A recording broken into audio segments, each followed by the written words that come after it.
হুজুর আমরা এক ওয়াজের ভিডিওতে দেখলাম আপনার মাহফিলে একজন মহিলা স্টেজে উঠেছেন, আসল ঘটনাটা কি জানতে চাই। মহিলা আমার বিয়ে করার জন্য উঠেছিল। এরা মানে এদের একটা মহিলা স্টেজে উঠেছে কোন উদ্দেশ্যে তাও জানাই দিতে হবে। কে মহিলা উঠলি কি বিয়ে করার জন্য ওঠে?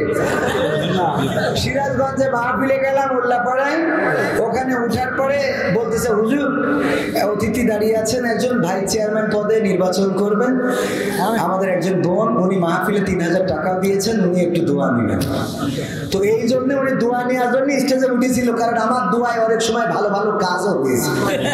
এই যে আপনাদের পানপুরি আছে না এখানে, রিপন পানপুরি, ওর দোয়া করে দিয়েছিলাম বিয়ের জন্য, আল্লাহ তার বিয়ের ব্যবস্থা করে দিয়েছে। অবশ্যই 2 মাস পরে বিয়ে ভেঙে গেছে, কিন্তু বিয়ে তো হয়েছে, একদম যে কাজ হয়নি তা তো না। তো এই জন্যই দোয়া নেওয়ার জন্য আসলে উঠেছিল, আর এখন তো দোয়া নেওয়ার সময়, ঠিক না ঠিক? নির্বাচনের গরম হাওয়া লেগেছে লেগেছে, নির্বাচনের গরম হাওয়া লেগেছে, শার্টকোট সব রেখে ঘরে পাঞ্জাবি আর টুপি পরে ভোটের তরে রাস্তায় কেউ নেমেছে নেমেছে, নির্বাচনের গরম হাওয়া লেগেছে।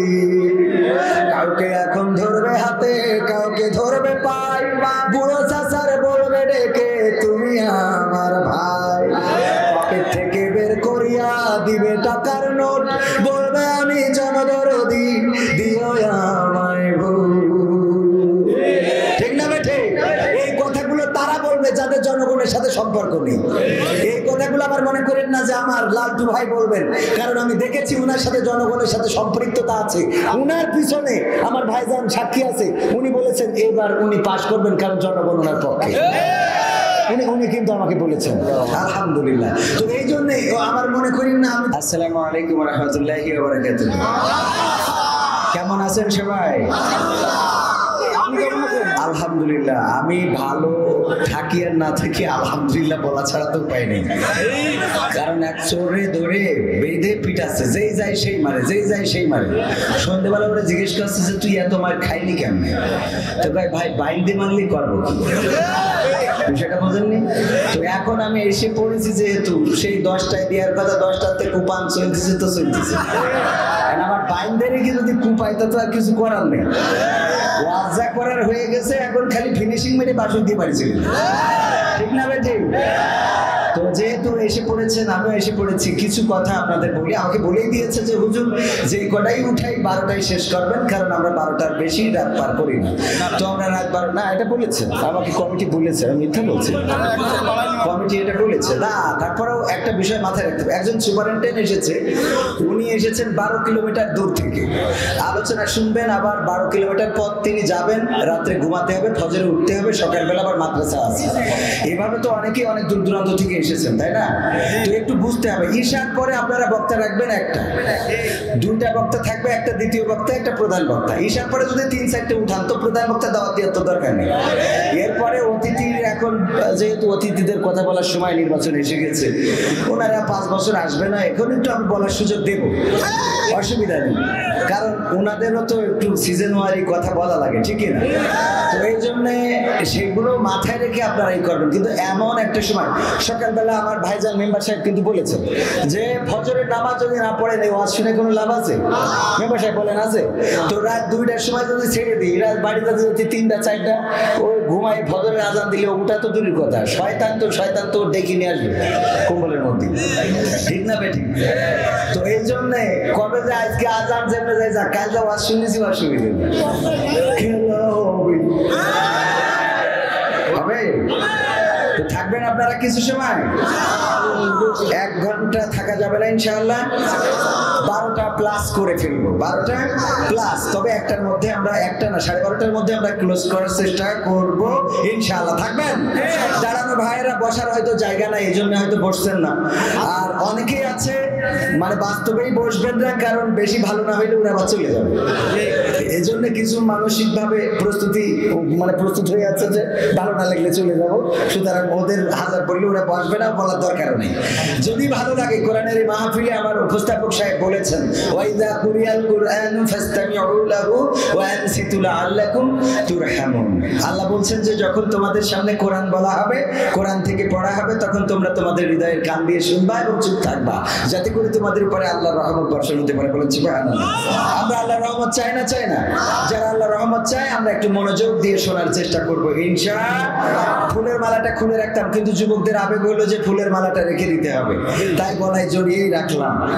এখন এটা হয়তো অনেকেই আবার কালকে সমালোচনা করবে যে দেখো দরবারের পীর সাহেবের মতো হয়ে গেছে, ফুলের মালা গলায় দিয়ে আলোচনা শুরু করেছে। আসলে আজকেই প্রথম কোনো মাহফিলে আমাকে ফুলের মালা যুবকের আবেগের জায়গা থেকে পরিয়েছেন, এটাকে অবমাননা বা অসম্মান করছি না। আপনার কি মন খারাপ করবেন? ইন্নাল হামদালিল্লাহি নাহমাদুহু ওয়া নাস্তাঈনুহু ওয়া নাস্তাগফিরুহু ওয়া নু'মিনু বিহি ওয়া নাতাওয়াক্কালু আলাইহি ওয়া নাউযু বিল্লাহি মিন শুরুরি আনফুসিনা ওয়া মিন সাইয়্যাতি আ'মালিনা মান ইয়াহদিহিল্লাহু ফালা মুদিল্লা লাহু ওয়া মান يضلله فلا هادي له ونشهد أن لا إله إلا الله ونشهد أن سيدنا محمدا عبده ورسوله الذي أرسله بالحق بشيرا ونذيرا وداعيا إلى الله بإذنه وسراجا منيرا فقد قال الله تعالى في كلامه المجيد والفرقانه الحميد أعوذ بالله من الشيطان الرجيم بسم الله الرحمن الرحيم يا أيها الذين آمنوا كتب عليكم الصيام كما كتب على الذين من قبلكم لعلكم تتقون وقال الله تعالى في شأن حبيبه إن الله وملائكته يصلون على النبي يا أيها الذين آمنوا صلوا عليه وسلموا تسليما اللهم صل على محمد وعلى آل محمد كما صليت على إبراهيم وعلى آل إبراهيم إنك حميد مجيد اللهم بارك على محمد وعلى آل محمد كما باركت على إبراهيم وعلى آل إبراهيم إنك حميد مجيد রূপের বড়াই কইরো না রে রূপ চিরদিন থাকে না রূপের বড়াই করিস না রে রূপ চিরদিন থাকে না নিজের মুখটা দেখা একদিন হইবে রে তোর যন্ত্রণা নিজের মুখটা দেখা একদিন হইবে রে তোর যন্ত্রণা রূপের বড়াই করিস না রে রূপ চিরদিন থাকে না রূপের বড়াই করিস না রে রূপ চিরদিন থাকে না নিজের মুখটা দেখা একদিন হইবে রে তোর যন্ত্রণা নিজের মুখটা দেখা একদিন হইবে রে তোর যন্ত্রণা সময় হইল বড় শিক্ষক সব দিব শিখাইয়া সুখের জীবন থাকবে না রে দেখবে না কেউ চাইয়া সময় হইল বড় শিক্ষক সব দিব শিখাইয়া সুখের জীবন থাকবে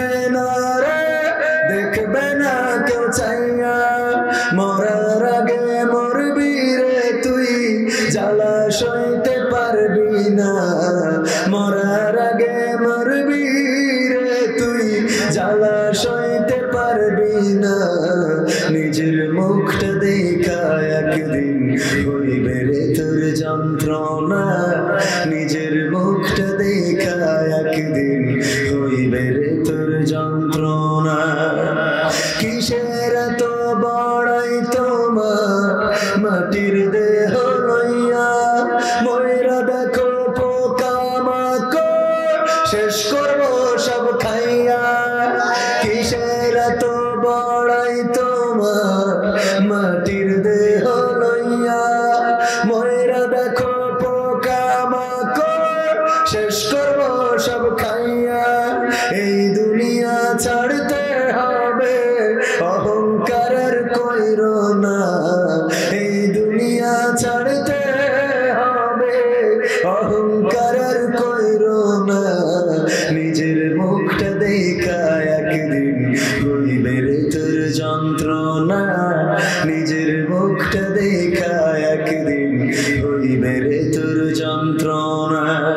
রূপের বড়াই করিস না রে, রূপ চিরদিন থাকে না, রূপের বড়াই করিস না রে, রূপ চিরদিন থাকে না, নিজের মুখটা দেখা একদিন হইবে রে তোর যন্ত্রণা, নিজের মুখটা দেখা একদিন হইবে রে তোর যন্ত্রণা, নিজের মুখটা দেখা একদিন হইবে রে তোর যন্ত্রণা।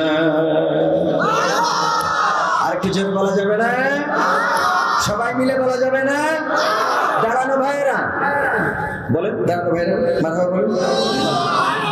দাঁড়ানোর লোকদের তো আরো জোর বেশি হওয়ার কথা, এই সবাই চুপ থাকেন। দাঁড়ানো ভাইরা বলেন মারহাবা।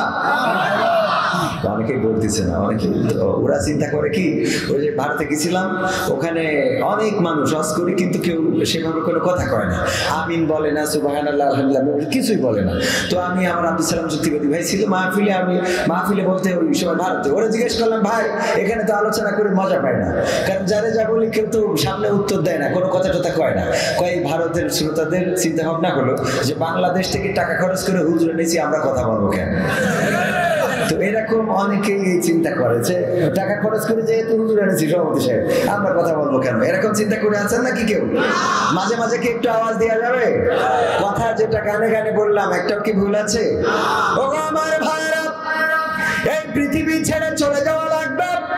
যদি বেঁচে থাকি একদিন বৃদ্ধ হব, যদি বেঁচে থাকি কালো চুল সাদা হবে, যদি বেঁচে থাকি দাঁতগুলো পড়ে যাবে, যদি বেঁচে থাকি দাড়িগুলো সাদা হয়ে যাবে, সোজা মানুষটা কুজা হয়ে যাবে, চোয়ালে ভাঁজ পড়ে যাবে, হাঁটুগুলো মোটা মোটা দেখা যাবে, শরীরের চর্বিগুলো কমে যাবে। একদিন নিজের চেহারাটা আয়নায় দেখে কষ্ট লাগবে না? লাগবে না? নিজের চেহারাটা দেখার পরে মনে হবে যদি পুরানো অ্যালবাম থাকে দিলাম, আহারে যৌবনকালটা কেমন ছিল, কত শক্তি ছিল, কত এনার্জি ছিল, কত সাহস ছিল, কত অহংকার ছিল, কত বড় সিংহাসন ছিল, মেম্বারের চেয়ার, চেয়ারম্যানের চেয়ার, এমপির চেয়ার, মন্ত্রীর চেয়ার, প্রধানমন্ত্রীর চেয়ার আছে না নাই? একদিন সব কিছু ছেড়ে নিঃস্ব হয়ে পৃথিবী ছেড়ে চলে যাওয়া লাগবে অন্ধকার কবরের দিকে। আর যাওয়ার আগে যদি অসুস্থ অবস্থায় থাকেন, পড়ুটে হয়ে যান, নিজের অ্যালবাম দেখে লজ্জা লাগবে না? লাগবে না? কষ্ট লাগবে না? লাগবে না? আর ওই সময় যদি আত্মসমালোচনা করেন যে যৌবনকালটা কোন পথে ব্যয় করেছেন, যৌবনকালে কি করেছেন, ভালো কাজ কতটুকু করেছেন, খারাপ কাজ কতটুকু করেছেন, ওই সময় বিছানায় শুয়ে শুয়ে হাই হুতাশ করা, আফসোস করা ছাড়া আর কোন রাস্তা থাকবে নাকি? আর কোন রাস্তা থাকবে? আল্লাহর নবী সাল্লাল্লাহু আলাইহি ওয়াসাল্লাম মসজিদে নববীর মিম্বারের পরে উঠলেন, মেহরাবের প্রথম সিঁড়িতে যখন পা রাখলেন বললেন আমিন, দ্বিতীয় সিঁড়িতে যখন পা রাখলেন বললেন আমিন, তৃতীয় সিঁড়িতে যখন পা রাখলেন তখনও বললেন আমিন। সাহাবীরা বললেন ওগো নবী, আপনি মেহরাবের তিনটা সিঁড়িতে পা রাখার সময় কেন আমিন বললেন? আল্লাহর নবী বললেন আমি যা দেখি তোমরা তা দেখো না, আমি যা শুনি তোমরা তা শোনো না, আমি যা জানি তোমরা তোমরা তা জানো না। আল্লাহর নবীর সাহাবীরা বললেন আল্লাহর কসম সত্যিই তাই। ওগো রাসূল যদি একটু জানিয়ে দিতেন। আল্লাহ রাসূল বললেন সাল্লাল্লাহু আলাইহি ওয়াসাল্লাম বললেন শোনো, কিছুক্ষণ পূর্বে জিবরাইল আলাইহিস সালাম এসেছিলেন। জিবরাইল আলাইহিস সালাম এসে বললেন ওগো বিশ্ব নবী, ধ্বংস তার, সে যেন ধ্বংস হয়ে যায়, সে যেন ক্ষতিগ্রস্ত হয়, তার উপরে আল্লাহর লানত। সেই ব্যক্তি নবী মুহাম্মদ সাল্লাল্লাহু আলাইহি ওয়াসাল্লামের নাম শুনলো কিন্তু তার উপরে দুরূদ পড়লো না, এই ব্যক্তি যেন ধ্বংস হয়ে যায়। আমি বললাম আমিন। আর 2 নম্বর কথা বললেন যার পৃথিবীর পরে পিতা এবং মাতা আছে, অথবা তাদের কোনো একজন আছে, উভয় আছে, কিংবা তাদের কোনো একজন আছে, কিন্তু এই ব্যক্তি জান্নাতের সার্টিফিকেট অর্জন করতে পারে নাই, জান্নাতটা আল্লাহর কাছ থেকে হাসিল করে নিতে পারে নাই, সেও যেন ধ্বংস হয়ে যায়। আমি বললাম আমিন। আর 3 নম্বর কথা বললেন যে জীবনে একবার রমজানের রোজা পাবে, রমজানের রোজার মাস পাওয়ার পরে তার অতীতের গুনাহগুলো যদি রোজার মাসে ক্ষমা চেয়ে না নিতে পারে, এই লোকটাও যেন ধ্বংস হয়ে যায়। আমি বললাম আমিন। আল্লাহ রাসূল বলেছেন আমিন, দোয়া করেছেন। জিবরাইল আলাইহিস সালাম কবুল হবে না? হবে না? কবুল হবে কি না? কথা কয় না। আল্লাহ রাসূলের দোয়া কবুল হয় না? হয় না? আবু হুরায়রা এসে কান্না করছেন, ওগো রাসূল, কান্না করছেন আল্লাহ রাসূলের দরবারে এসে। আল্লাহর নবী বললেন কেন কাঁদো? মা মেরেছে, মেরে পিটিয়ে বাড়ি থেকে বের করে দিয়েছে। বলল মা তোমাকে মেরেছে, আমি তো কিছু করতে পারবো না, আমার কাছে কেন নালিশ নিয়ে এসেছো? বলল কিছু করার দরকার নাই, একটু দোয়া করে দেন যেন আল্লাহ আমার মাকে হেদায়েত নসিব করে দেয়। আল্লাহ রাসূল দোয়া করেছিলেন না করেন নাই? দোয়া করলেন। আবু হুরায়রা দৌড় দিলেন, সবাই জানেন, দৌড় দিলেন। পথে সাহাবীরা টেনে ধরলেন, আবু হুরায়রা দৌড়াও কেন? বলল আমাকে ছেড়ে দাও, আমি বাড়ি যেয়ে দেখতে চাই আমার রাসূলের দোয়া আগে বাড়ি পৌঁছালো নাকি আমি আগে বাড়ি পৌঁছালাম। বাড়ি পৌঁছে গেল আবু হুরায়রা রাদিয়াল্লাহু তাআলা আনহু। বাড়িতে পৌঁছে দরজায় টোকা দিলেন। মা বললেন কি? আবু হুরায়রা বললেন আমি আবু হুরায়রা। মা বললেন বাবা দাঁড়াও, আমি দরজা খুলছি, কিতাবে এসেছে। আবু হুরায়রা বলেন মায়ের ওই কণ্ঠ শুনেই বুঝতে পারলাম আমার মায়ের মধ্যে আল্লাহ রাব্বুল আলামিন কণ্ঠের মধ্যে নূর ঢেলে দিয়েছেন। সুতরাং আমি বাড়ি পৌঁছানোর আগে আল্লাহ রাসূলের দোয়া আমার বাড়িতে পৌঁছে গেছে। বলেন সুবহানাল্লাহ। আল্লাহ রাসূল দোয়ায় আমিন বলেছেন, কবুল হবে না? হবে না? কবুল হবে। সুতরাং আমাদের সামনে রমজান মাস। আমি পবিত্র কোরআনের 2 নম্বর সূরা সূরা বাকারার 183 নম্বর আয়াত তেলাওয়াত করেছি। যে আয়াতটা আপনারা জানেন, ওই আয়াতটা নিয়ে একটু কথা বলতে চাই। শুনতে রাজি আছেন কিনা? শুনতে রাজি আছেন? আজকের এই মাহফিলটা হতে পারে আমার আপনার নাজাতের ওসিলা, আবার এটা হতে পারে কেন জাহান্নামের কারণ। কেন জাহান্নামের কারণ? পরকালের ময়দানে তো আল্লাহ রাব্বুল আলামিন আমলনামার খাতাটা হাতে ধরিয়ে দিবেন। ইকরা কিতাবাকা কাফা বিনাফসিকা ইয়াউমা আলাইকা হাসিবা। পড়ো তোমার কিতাব, তুমি পড়ে তোমার হিসাব করে দাও। ওই দিন যখন আমলনামার পৃষ্ঠাটা উল্টাবেন, সমস্ত খারাপ কাজগুলো থাকবে না? থাকবে না? ভালো কাজগুলো থাকবে না? থাকবে না? এই মাহফিলে এসে যারা ফাঁকি দিয়ে চলে যাবেন, যদি মাহফিলটা যখন আসবে, আসার পরে দেখাবেন আল্লাহ দেখো তোমার মাহফিলে ছিলাম। আল্লাহ কবে শেষের দিকে নেই কেন? আল্লাহ যদি বলে শেষের দিকে নাই কেন? আল্লাহ তো বলতেই পারে।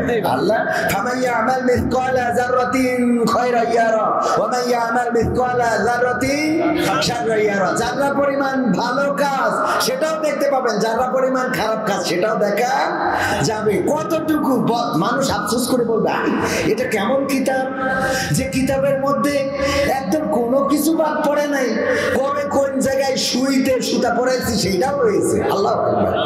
এই কিতাব আছে কার কাছে?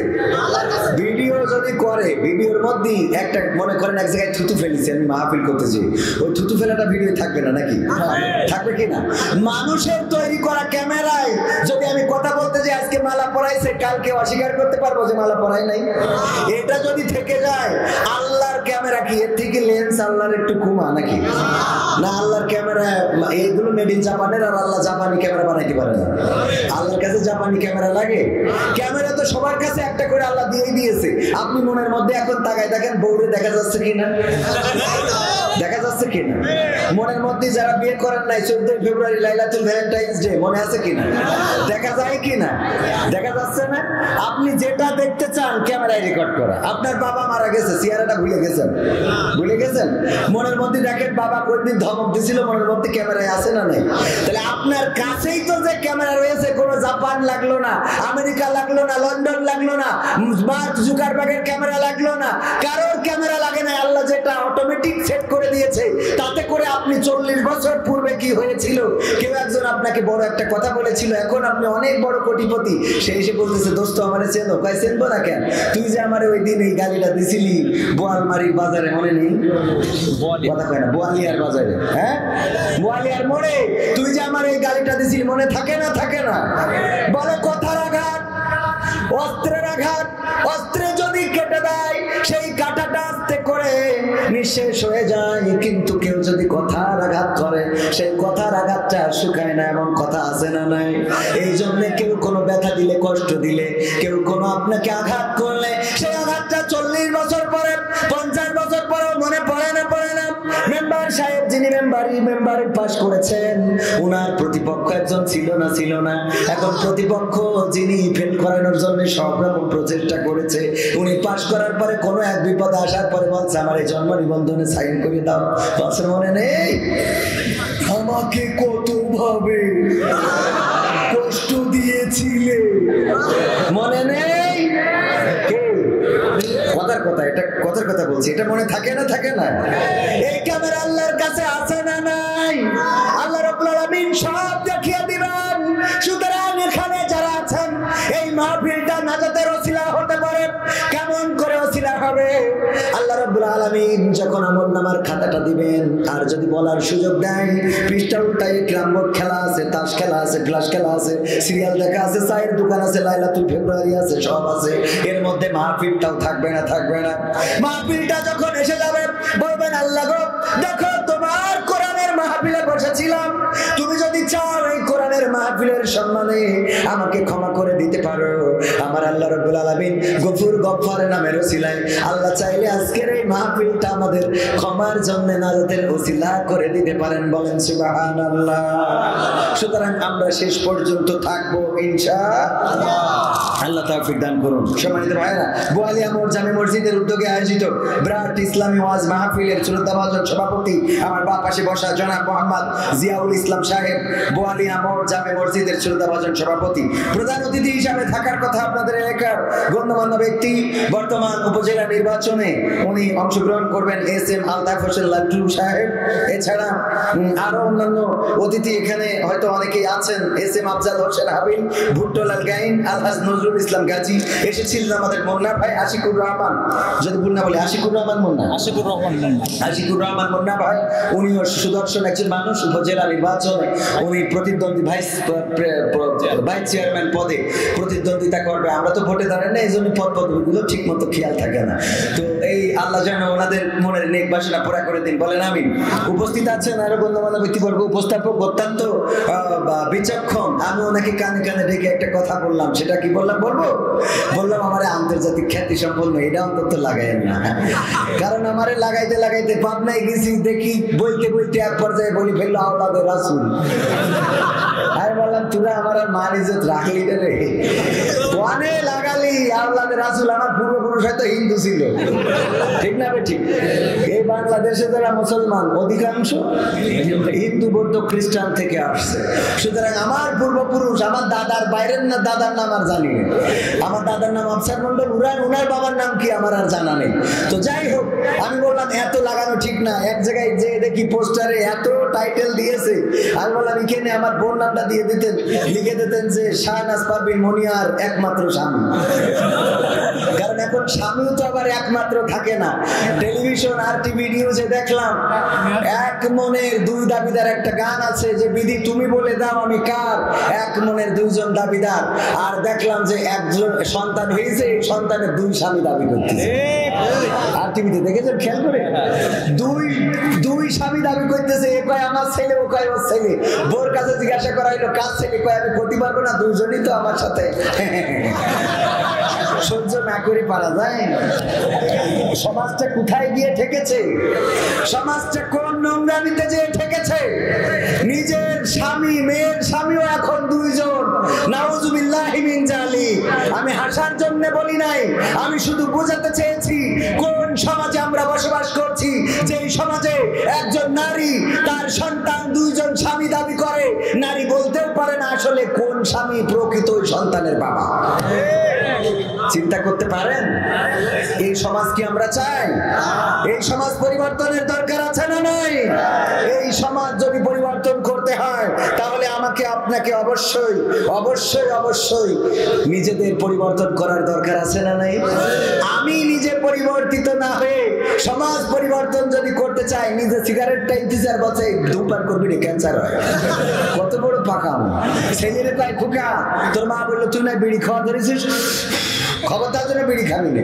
আজ ওর টাইনি ফুল ছেড়ে যদি কয় ও সেই শুনবে। যে বিড়ি খেয়ে এই নসিহত করতেছে ও তো বিড়ির তামাক ফেলাই দিয়ে মাল বড়ি খাবে, ঠিক না ঠিক? এই জন্য আগে নিজের পরিবর্তন দরকার আছে না নাই? আল্লাহ রাসূল সাল্লাল্লাহু আলাইহি সাল্লামের কাছে একজন মহিলা এসে বললেন, ও বিশ্বনবী, আমার সন্তানকে একটু নসিহত করে দেন, আমি তো গরিব মানুষ, আমার সন্তান বেশি বেশি মিষ্টি খেতে চায়, এত মিষ্টি আমি প্রতিদিন তার বায়না কি করে পূরণ করব? আল্লাহর নবী বললেন, কয়দিন পরে আসো। তারপরে কয়দিন পরে গেলেন, শিশু সন্তানকে নসিহত করলেন, বাবা তুমি তোমার মাকে মিষ্টি খাওয়ার জন্য বায়না ধরবা না, এত মিষ্টি বেশি খাইতে চাইবা না। ওই মহিলা বললেন, ওগো রাসূল, আগের দিন এসেছিলাম, ওই দিন তো এই কথাটুকু বললেই মিটে যেত, আমার কেন আবার আরেকদিন আসতে বললেন? আল্লাহ রাসূল বললেন, আমি একটু মিষ্টি বেশি খাইতাম, এই জন্য কমাইয়ে দিলাম, তারপর নসিহত করলাম। আল্লাহু আকবার। আমি আগে কমালাম, তারপরে নসিহত করলাম, কারণ আমার মধ্যে যেটা বেশি আছে সেটা আরেকজনের নসিহত করা যাবে। সুতরাং আমাদের পরিবর্তন আগে নিজেদের দরকার। নিজেরা যদি পরিবর্তিত না হয় তাইলে সমাজে পরিবর্তন আসবে না। ও আমার ভাইরা, কিছু রিকোয়েস্ট আছে, আমার যুবকেরা অনেক কষ্ট করে মাহফিল করেছেন, এই রিকোয়েস্ট গুলো রাখার চেষ্টা করব ইনশাআল্লাহ। তার মধ্যে প্রথমে যেটা বলেছে সেটা হলো বর্তমান শিক্ষা ব্যবস্থা নিয়ে একটু কথা বলবেন। বর্তমান শিক্ষা ব্যবস্থা এমন একটা পর্যায়ে নিয়ে গিয়েছে, শুধু সরকার দায়ী নয়, প্রশাসন দায়ী নয়, সরকারের কর্মকর্তা কর্মচারীরাও দায়ী নয়, যারা চাকরি করে এই চাকরিজীবীরাও অনেকাংশে দায়ী। সরকারি বেতন পায়, ছাত্র ছাত্রীদের গাইড দিতে হবে কিভাবে, এই গাইডটাও এখন অনেক টিচার ঠিক মতো দেয় না। বেসরকারি স্কুল কলেজ ভার্সিটি গুলোতে যান, যে দেখেন তাদের লেখাপড়ার মান এবং সরকারি স্কুল কলেজ ভার্সিটির লেখাপড়ার মান এক নয়। সত্য বলছি না মিথ্যা বলছি? আমার আকিজ কলেজিয়েট স্কুল থেকে গত বছর 18 জন মেডিকেলে চান্স পেয়েছিল, আর এই বছর করোনাকালীন ছাত্ররা এই বছর তারপরে এবার 8 জন চান্স পেয়েছে মেডিকেল কলেজে। মেডিকেল কলেজে চান্স পেয়েছে কয়জন? অনেক সরকারি কলেজের ছাত্ররা চান্স পাওয়া তো দূরের কথা, ধারের কাছেও যায় নাই। কারণটা কি? মাস শেষে সরকারি বেতন পায়, সরকার সব তদারকি করার সুযোগ পায় না, ঠিক মতো ছাত্রদের গাইড দেয় না। আবার আরেকটা দায়ী আরেকজনেরও আছে, বলবো তাদের কথা, সেটা হলো আমরা। কারা? আমরা অভিভাবকেরা। শিক্ষক যদি কোনো ছাত্রকে শাসন করার জন্য একটু পিটানি দেয় বা একটু ধমক দেয়, উনি চলে যায় যে এই মাস্টার সাহেব, এই দিকা সাহেব, এই আপনার এত বড় বুকির ফাটা, কি হয়েছে ভাই? আমার ছেলের বাড়িতে আমি মেম্বারের লোক, আপনি ছেলেন আমার। ও মেম্বারের লোক আছে না নাই? চেয়ারম্যানের লোক আছে না নাই? আপনি আমার ছেলের আপনি মারিছেন।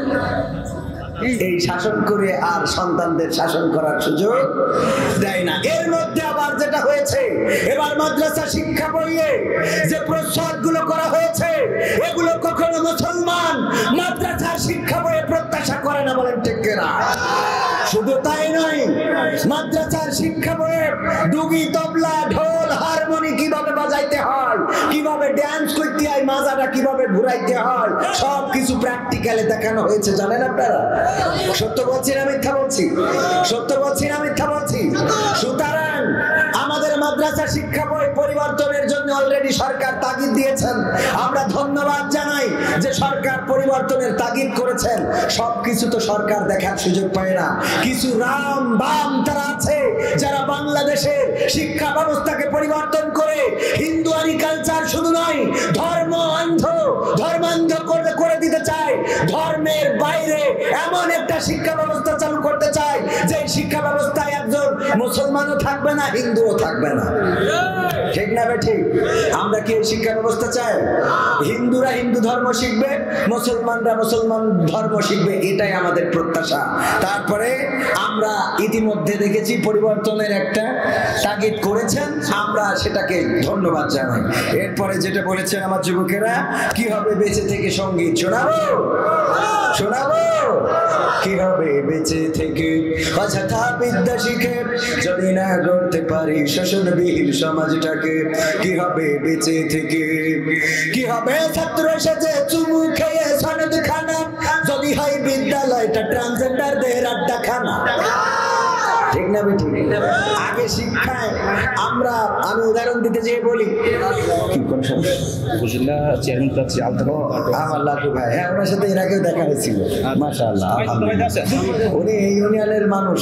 আগের দিন কোথায় যেন আপনি চালান নারায়ে তাকবীর, নারায়ে তাকবীর। আমাদের উপজেলা পরিষদের নির্বাচনে যিনি প্রতিদ্বন্দ্বিতা করবেন, ইতিপূর্বে আমার সাথে পরিচয় হয়েছে।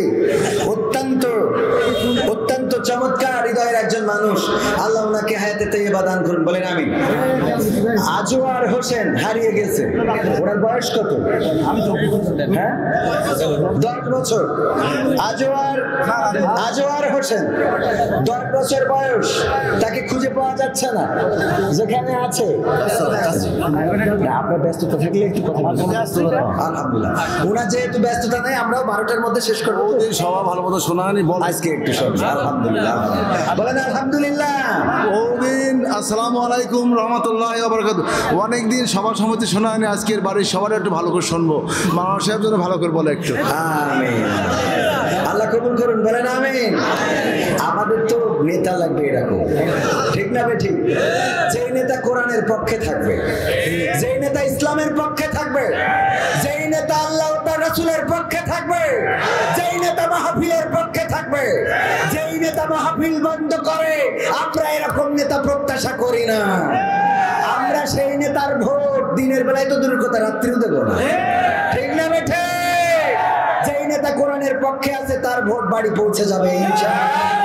আল্লাহ কবুল করুন আমাদের ভাইজানকে, বলেন আমিন। কি হবে বেঁচে থেকে অযথা বিদ্যা শিখে যদি না গড়তে পারি শোষণবিহীন সমাজটাকে? কি হবে বেঁচে থেকে? কি হবে ছাত্র সাজে চুমু খেয়ে সনদ খানা যদি হয় বিদ্যালয়টা পরিমণিদের আড্ডাখানা? কি হবে ছাত্র সাজে চুমু খেয়ে সনদ খানা যদি হয় বিদ্যালয়টা ট্রান্সজেন্ডারদের আড্ডাখানা? এর চেয়ে মরাই ভালো, দেশ ছেড়ে যাওয়াই ভালো। এর চেয়ে মরাই ভালো, দেশ ছেড়ে যাওয়াই ভালো। কি হবে ধোঁকা দিয়ে বিবেকটাকে? কি হবে ধোঁকা দিয়ে বিবেকটাকে? কি হবে বেঁচে থেকে অযথা বিদ্যা শিখে যদি না গড়তে পারি শোষণবিহীন সমাজটাকে? কি হবে বেঁচে থেকে? কি হবে যুবক নামের বোঝা হয়ে এই ধরাতে, যেখানে মা বোনেরা ধর্ষিতা হয় দিনে রাতে? ধর্ষণ আছে না নাই? ওগো আমার ভাইরা, বেশি দিন আগের ঘটনা না, জাহাঙ্গীরনগর বিশ্ববিদ্যালয়ের স্বামীকে বেঁধে রেখে তার স্ত্রীকে 6 জনে মিলে গণধর্ষণ করেছে। আবার তাই নয়, আমরা কয়দিন আগে দেখলাম বগুড়ায় নন্দীগ্রামে ফেসবুক থেকে একটা লাইভ দিয়েছে, সরিষার খেতে একজন বোনের লাশ পড়ে আছে। লাইভে বলল এই লাশটা কোন একজনের সন্তান, কোন একজনের বোন, কোন একজনের স্ত্রী, কোন একজনের মা। এই লাশটা পড়ে আছে, এই সকালবেলা ধারণা করা হচ্ছে তাকে রাত্রে ধর্ষণ করা হয়েছে, তারপরে হত্যা করে এখানে ফেলে রাখা হয়েছে।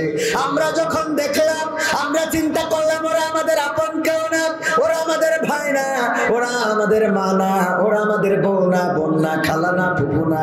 কিন্তু ওই লোকটাই তো কারো না কারো বোন, কারো না কারো মা, কারো না কারো সন্তানের কলিজার টুকরা সন্তান, কারো না কারো কলিজার টুকরা সন্তানের মা। বলেন ঠিক না বেটি? সুতরাং অন্যায় যেখানে প্রতিবাদ সেখানে করার দরকার আছে না নাই?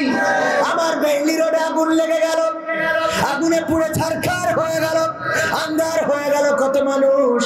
তার মধ্যে বিএনপি জামাতের লোক পড়েছে এমন এখনো পাই নাই, কিন্তু আওয়ামী লীগের একজন নেতা পড়েছে। আমরা টেলিভিশন পত্রিকায় জেনেছি না জানি নাই, জেনেছেন কিনা?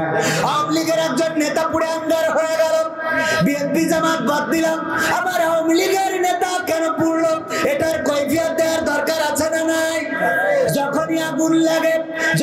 অ্যাক্সিডেন্ট হয়, যখন লঞ্চ ডুবে যায়, যখন বাস দুর্ঘটনায় পড়ে, যখন বিমান বিধ্বস্ত হয়, তখন আমাদের প্রশাসনের ভাইয়েরা আবিষ্কার করে যে বাসটা অ্যাক্সিডেন্ট করে এই বাসের নাকি রোড ট্যাক্স নেই, এই বাসের নাকি গাড়ির কাগজপত্র নেই, এই বাসের নাকি ফিটনেস নেই, এই বাস নাকি হেল্পার চালাচ্ছিল।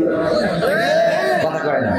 সেই লঞ্চটা ডুবে যায়, ওই লঞ্চ ডুবে যাওয়ার পরে বলে এই লঞ্চের মেয়াদ শেষ হয়েছে আরো 20 বছর আগে। এই লঞ্চে চালাচ্ছিল ফ্যানের সমস্যা ছিল, মেশিনের সমস্যা ছিল, এই লঞ্চের পানির সমস্যা ছিল, বালুর সমস্যা ছিল, সব সমস্যা যখন বিপদে পড়ে তারপরে ধরা খায় না, খায় না। এর আগে ধরা খায় না কেন? কথা বলে যে বিধ্বস্ত হয়, যে ট্রেনটা বিধ্বস্ত হয়, সেই ট্রেনের রোডের সমস্যা ছিল, রোড বাঁকা ছিল, ওখানে যে মানুষ যেয়ে যেয়ে সমস্যায় ছিল, ওখানে পাহারাদার ছিল না, এই ছিল না, তাই ছিল না, সব ধরা পড়ে। বিপদ হয়ে যাওয়ার পরে একবার একটা পত্রিকায় পড়েছিলাম যে একটা ফ্লাইওভার দেওয়া হয় বা ওভার ব্রিজ, বোঝেন কিনা? ওভার ব্রিজ দেওয়া হয়, সেখানে কোনখানে যেখানে অ্যাক্সিডেন্ট করে কিছু মানুষ মারা যায়, তারপরে ওভার ব্রিজ দেয়। কারণটা কি? কারণটা কি? যেখানে অ্যাক্সিডেন্ট হয়, হওয়ার পরে তারপরে ওখানে ওভার ব্রিজ নির্মাণ করে। একজন উত্তর দিয়েছে, উনি শ্রেষ্ঠ উত্তরদাতার পুরস্কার পেয়েছিলেন, যে আসলে প্রশাসক ভাই যারা এই কাজের সাথে জড়িত তারা অপেক্ষায় থাকে যে ওভার ব্রিজটা কোন জায়গায় লাগবে, মানে কোন জায়গায় লাগবে, এটা অ্যাক্সিডেন্ট না হওয়া পর্যন্ত বুঝতে পার না। অ্যাক্সিডেন্ট হলেই তারপরে বোঝে যে এখানে একটা ওভার ব্রিজ দরকার, তারপরে যে ওভার ব্রিজ হবে। কথাটা কি বোঝা গেছে? ও আমার ভাইরা, অথচ আমরা স্মার্ট বাংলাদেশে পৌঁছে গেছি। আজকে আমাদের একজন মন্ত্রী খুব সুন্দর একটা কথা বলেছে, এই কথাটা শোনার পরে আমাদেরও একটু, আমার বিশ্বাস আমার ভাইজান আমাদের লালটু ভাই আছেন, উনি ওই কথাটা ভালোভাবে নিবেন না। কারণ কি, আমি একটু যদি আপনাদের বুঝাই বলি, আমাদের একজন মন্ত্রী, শিল্পমন্ত্রী জনাব নুরুল মজিদ মাহমুদ হুমায়ুন, নুরুল মজিদ মাহমুদ হুমায়ুন, চারজনের নাম একজনের, অসুবিধা নাই, নাম বড় হইতে পারে। শিল্পমন্ত্রী উনি সুন্দর একটা কথা বলেছেন, উনি বলেছেন যেহেতু দেশের অবস্থা খারাপ, অর্থের অবস্থা খারাপ, সুতরাং কষ্ট করে কেন আঙুর খেজুর দিয়ে ইত্যাদি করতে হবে, আমার দেশের বড়ই আর পেয়ারা দিয়ে ইত্যাদি করলেই তো হয়ে যায়। কথাটা সুন্দর না? আপনাদের মানতে কোনো অসুবিধা নাই। আমার দুঃখ হলো যদি এখন আপনি হার্ট স্ট্রোক করেন, যেন সিঙ্গাপুর মাউন্ট এলিজাবেথে যাবেন না। কথা কয় না?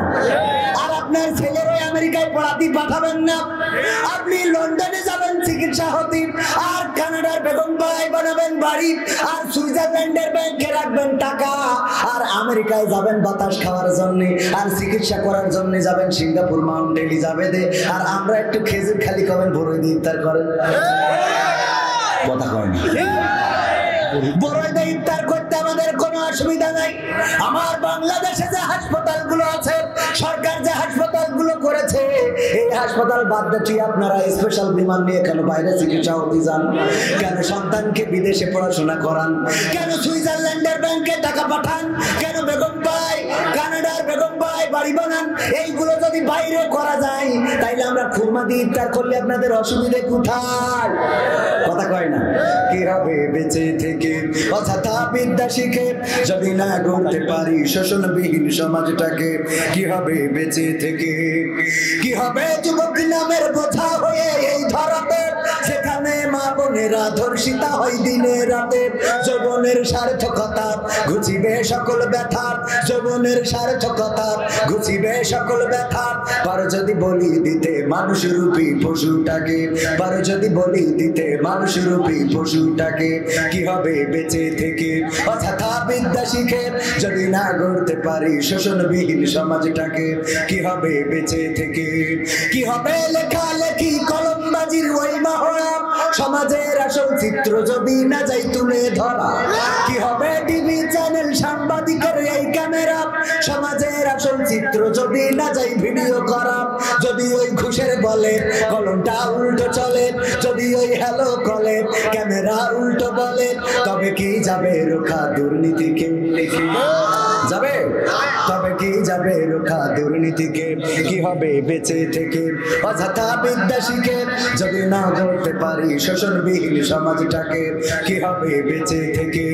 কি হবে নামাজি রোজা ইমানদারির বড়াই করে জমিগুলো থাকে যদি কারাগারে, কি হবে নামাজি রোজা ইমানদারির ভয় করে, কোরআনের খাদেমগুলো থাকে যদি কারাগারে, মসজিদের কোণে বসে জিকির যত করো খুশি, মসজিদের কোণে বসে তাসবিহ যত টানো ঠেসে, এভাবে যায় না পাওয়া আল্লাহকে, যাবে এভাবে যায় না পাওয়া আল্লাহকে। কি হবে বেঁচে থেকে অযথা বিদ্যা শিখে যদি না গড়তে পারি শোষণবিহীন সমাজটাকে, কি হবে বেঁচে থেকে, কি হবে আলেম হয়ে ইমাম সেজে মসজিদেতে, পারো যদি সত্য কথা উচ্চ স্বরে না বলিতে, এমন আলেম আছে না নাই হক কথা উচ্চ স্বরে বলে না, আবার অনেক মসজিদ আছে যেখানে হক কথা উচ্চ স্বরে বলা চলে না, আছে না নাই? হুজুর আপনি আজকে মুসা আলাইহিস সালামের জীবন নিয়ে একটু ওয়াজ করবেন, মুসা আলাইহিস সালামের ঘটনাটা শুনি নাই, আজকে শুক্রবার আপনি একটু বয়ান করবেন। আমার হুজুর বয়ান করলেন শুক্রবারে মুসা আলাইহিস সালামকে নিয়ে, বয়ান করার পরে নামাজ শেষে সভাপতি সাহেব হুজুরে ডাক দিয়ে, হুজুরের দিকে আসেন, আমি আপনাকে বললাম কি আর আপনি করলেন কি, কি বললেন আর কি করলাম? বললাম মুসা আলাইহিস সালামের জীবন নিয়ে আলোচনা করবেন, আর আপনি কেন ফেরাউনের জীবন নিয়ে পড়েছিলেন? কথা কি বুঝা গেছে? হুজুর বলছে দেখেন মুসা আলাইহিস সালামের কথা বলতে গেলে ফেরাউনের কথা তো অটোমেটিক চলে আসে, ঠিক না বেঠে? অটোমেটিক আসে, কারণ ফেরাউন তাকে বাদ দিয়ে মুসা আলাইহিস সালামের জীবন নাই। কয় অসুবিধা নাই, ফেরাউনের কথা বলবেন, তাতে তো দুঃখ ছিল না, কিন্তু যখন ফেরাউনের কথা বলছিলেন তখন দেখছিলাম আপনি আমার দিকে তাকাচ্ছেন, কারণটা কি? আসলে ওর মনের মধ্যে কি, মনের মধ্যে শয়তানি আছে না নাই? মনের মধ্যে যাদের শয়তানি তারা মনে করে আমাকে ইন্ডিকেট করে বলা হচ্ছে, আমাকে টার্গেট করে বলা হচ্ছে, আসলে কথা সেটা না। কয়দিন আগে এক মাহফিলে আলোচনা করলাম সূরা তাহা 20 পবিত্র কোরআনের 20 নম্বর সূরার 55 নম্বর আয়াত, মিনহা খলাকনাকুম ওয়া ফিহা নুঈদুকুম ওয়া মিনহা নুখরিজুকুম তারাতান উখরা। এই আয়াতটা আমরা কোথায় পড়ি? যখন কবরে কাউকে নামাই তখন পড়ি। আসলে কি কবরে কাউকে নামানোর জন্য এই আয়াতটা নাজিল হয়েছে? না না, এই আয়াত নাজিল হয়েছে কার জন্য? এই আয়াত নাজিল হয়েছে এমন একজনের জন্য। আমার মেম্বার সাহেব আছেন, উনি মেম্বারের চেয়ারটা নিতে চায় না। আমার চেয়ারম্যান, উপজেলা ইউনিয়ন চেয়ারম্যান যিনি, চেয়ারম্যানের চেয়ারটা, কাউন্সিলের চেয়ারটা নিতে চায় না।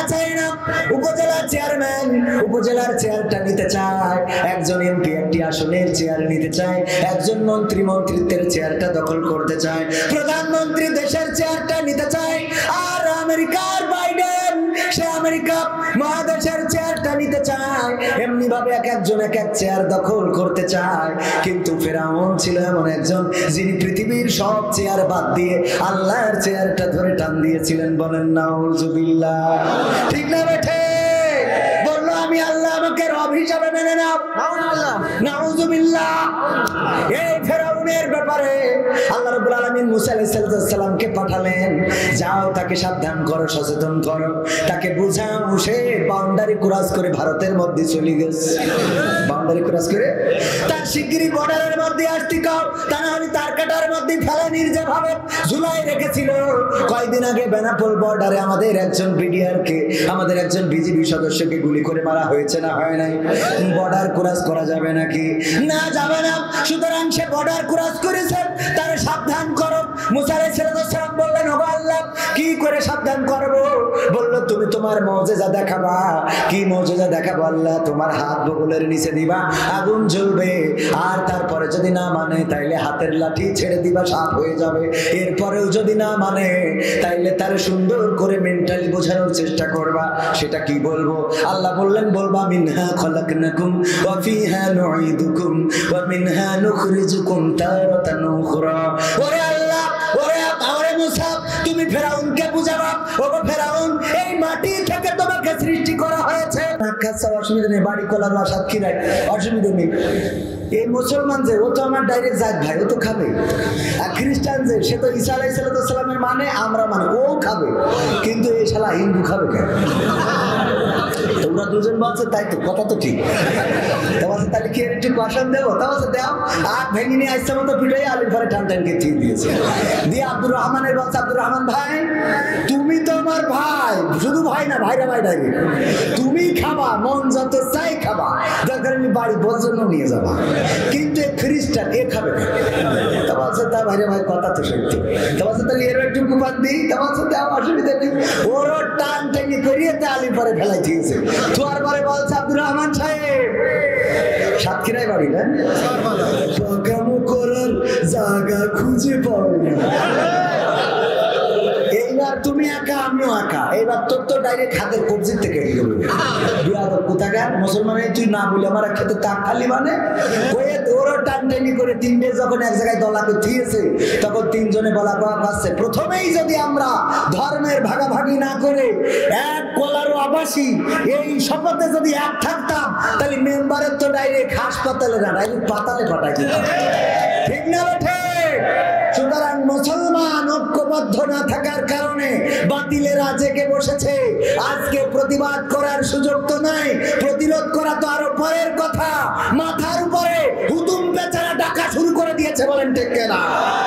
এই জন্য দল মত নির্বিশেষে কে আওয়ামী লীগ, কে বিএনপি, কে জামাত, কে জাসদ, কে বাসদ, কে হেফাজত সব ভুলে যে এক আল্লাহর কোরআনকে আঁকড়ে ধরে আল্লাহ ও তার রাসূলের পথে চলার জন্য উদ্দীপ্ত আছেন। কারা কারা দুটি হাত দেখতে চায়?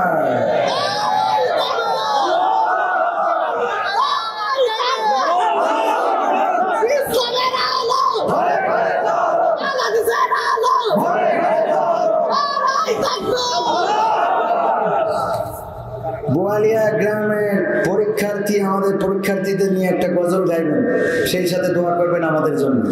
এই পরীক্ষার্থীরা গজল শুনলে পাশ করতে পারবো? হ্যাঁ, এই আপনাদের ওই সেদিন যে মাহফিলে গেলাম মাইক বন্ধ ছিল, মনে আছে আপনার? মাইক বন্ধ, স্পিকারে কথা বলতে হবে। চেয়ারম্যান সাহেব উপজেলা আগামী দিনের ইনশাআল্লাহ উনিও কথা বললেন সেই স্পিকারে। মাইক বন্ধ রাখা হয়েছে যাদের ম্যাট্রিক পরীক্ষা, ওদের যেন ক্ষতি না হয়। ও মা ওরা দোয়াল বেঁধে গেছে আমার কাছে, এসে বলছে হুজুর আসলাম দোয়া নিতে। কে দোয়া? তা বলছে আমার এসএসসি পরীক্ষা কালকে আমাদের, তো একটু দোয়া করি দেন। বললাম তোদের পড়ার জন্য মাইক বন্ধ করতে হয়েছি আর তোরা এসেছিস স্টেজে দোয়া নিতে। ও আপনার ওই মাহফিল সহ্য না করি পারা যায়? এরকম আছে না নাই? তো যাদের পরীক্ষা ভালো করে পড়ো। রঙ্গরাসের দিন ছিল আমার একদিন, 12 ঘন্টা বেলায় আমার সন্ধ্যা হইল, পাখি উড়ে যাবার বুঝি সময় হলো। শোনাবো? কিন্তু যে টাইম দিয়েছিল অলরেডি আধা ঘন্টা পার করেছে। আপনারা থাকলে, চেয়ারম্যান যেহেতু আছেন, আমরা আর একটু সামনে যাওয়া যায়। উনি অস্ট্রেলিয়ান প্রবাসী শুধু ছিলেন না, উনি আর সন্তানেরা ওখানে আছেন। আর অস্ট্রেলিয়ায় থাকা মানে কি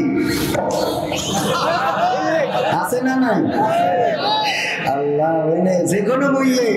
সেদিন আমাদের মসজিদের মুয়াজ্জিন কাছে আমার একটু, আমি বলছি যে আমেরিকায় গেলি ওখানে জেল খাটলু মাসে 1 লাখ টাকা মতো বেতন দেয়, তা আচ্ছা আমার একটু নিয়ে যে ফেলাইতে আসি। মুয়াজ্জিন আর বেশি দিন বাঁচতেও না, আল্লাহ হায়াত দেশে কতদিন জানি না, অলরেডি 80+ প্রায় বয়স। আমার দাদা আমার সাথে হজে গেছিল, দাদা বলছে আমার একটু ওই আমেরিকায় একটু জেলখানায় থেকে আসা যায় না। বলছে আমি গরু পুষে পাচ্ছি না, তো মানে গরু পোষে ওইটা বেঁচে মোটামুটি সংসারটা চলে। বলছে গরু বেঁচে আর পাচ্ছি না, এদিকে নেই আমেরিকায় যদি জেলখানায় থাকলে 1 লাখ টাকা দিতে, আমার একটু জেলখানায় থেকে আসে। আমি একটু জেলখানাতে, তো অস্ট্রেলিয়ায় গেলি জেল খাটলেও টাকা দেয়, ঠিক বলছি তো? ওই দুঃখে আছে। হ্যাঁ, আপনার আপেল কুড়ালেও নাকি লাখ লাখ টাকা, আর আমরা আপেল কিনে খাতি করিনি। আল্লাহ আমাকে একটু পাশ করলে কিছু লোকের একটু দেখে সবাই কিনা একটু বেকায় দেয়। আমার বাংলাদেশের প্রবাসীদের গল্প বলি শোনো, এ গল্প তো কল্পনা নয়, তোমরা কি তা জানো? ও ভাই এ গল্প তো কল্পনা নয়, তোমরা কি তা জানো? আমার বাংলাদেশের প্রবাসীদের গল্প বলে শোনো, পল্লী গায়ের দুরন্ত ছেলে বাপে ডাকে খোকা,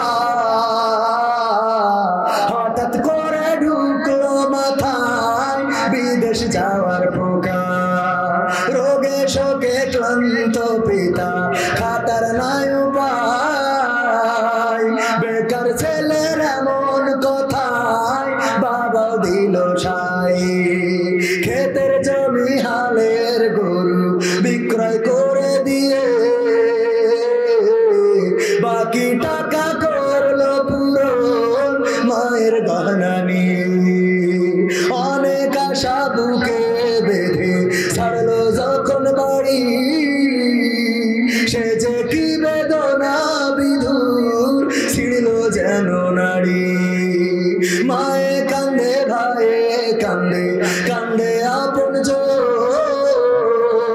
চোখের জলে বুক ভেসে যায় শক্ত করে মন এমন মানুষ কোন সে জানা তোমরা কি তা জানো আমার কলার প্রবাসীদের গল্প বলে শোনো আমার অস্ট্রেলিয়ার প্রবাসীদের গল্প বলে শোনো বিমানেতে বসে খোকা জানালারি পাশে নীল আকাশে তাকিয়ে দেখে মায়ের ছবি ভাসি আঁচল দিয়ে চোখ মুছে মা প্রভুকে যে বলে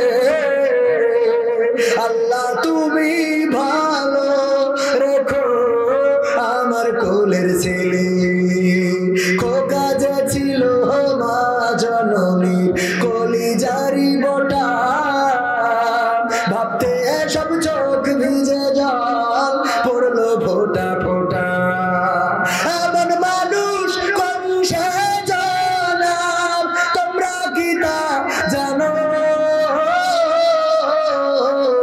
আমার বোয়ালিয়ার প্রবাসীদের গল্প বলে শোনো আমার অস্ট্রেলিয়ার প্রবাসীদের গল্প বলে শোনো নদ নদী আর সাগর নগর দিয়ে খোকা পাড়ি পৌঁছালো যে অতি সাধে বিদেশের বাড়ি অনেক কষ্টে মিলল খোকার এমন একটা কাজ হাড় ভাঙা খাটুনি তাতে সকাল দুপুর সাজ রোগে শোকে কাজ করে যায় করে না অবহেলা আকাশ সমান স্বপ্ন দেখে কাটিয়ে দেয় বেলা মা জননীর সাথে যখন খোকা কথা কয় বলে বাবা কেমন আছো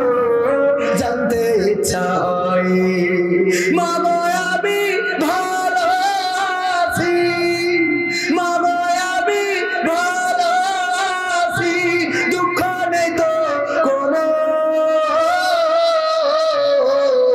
আমার অস্ট্রেলিয়ার প্রবাসীদের গল্প বলে শোনো আমার মালয়েশিয়ার প্রবাসীদের গল্প বলে শোনো হঠাৎ করে বাবা বলে টাকার যে দরকার তোর মায়েরই বড় অসুখ দেখাবো ডাক্তার চিন্তায় আমার বাড়ছে আবার তোর বোনেরই নিয়ে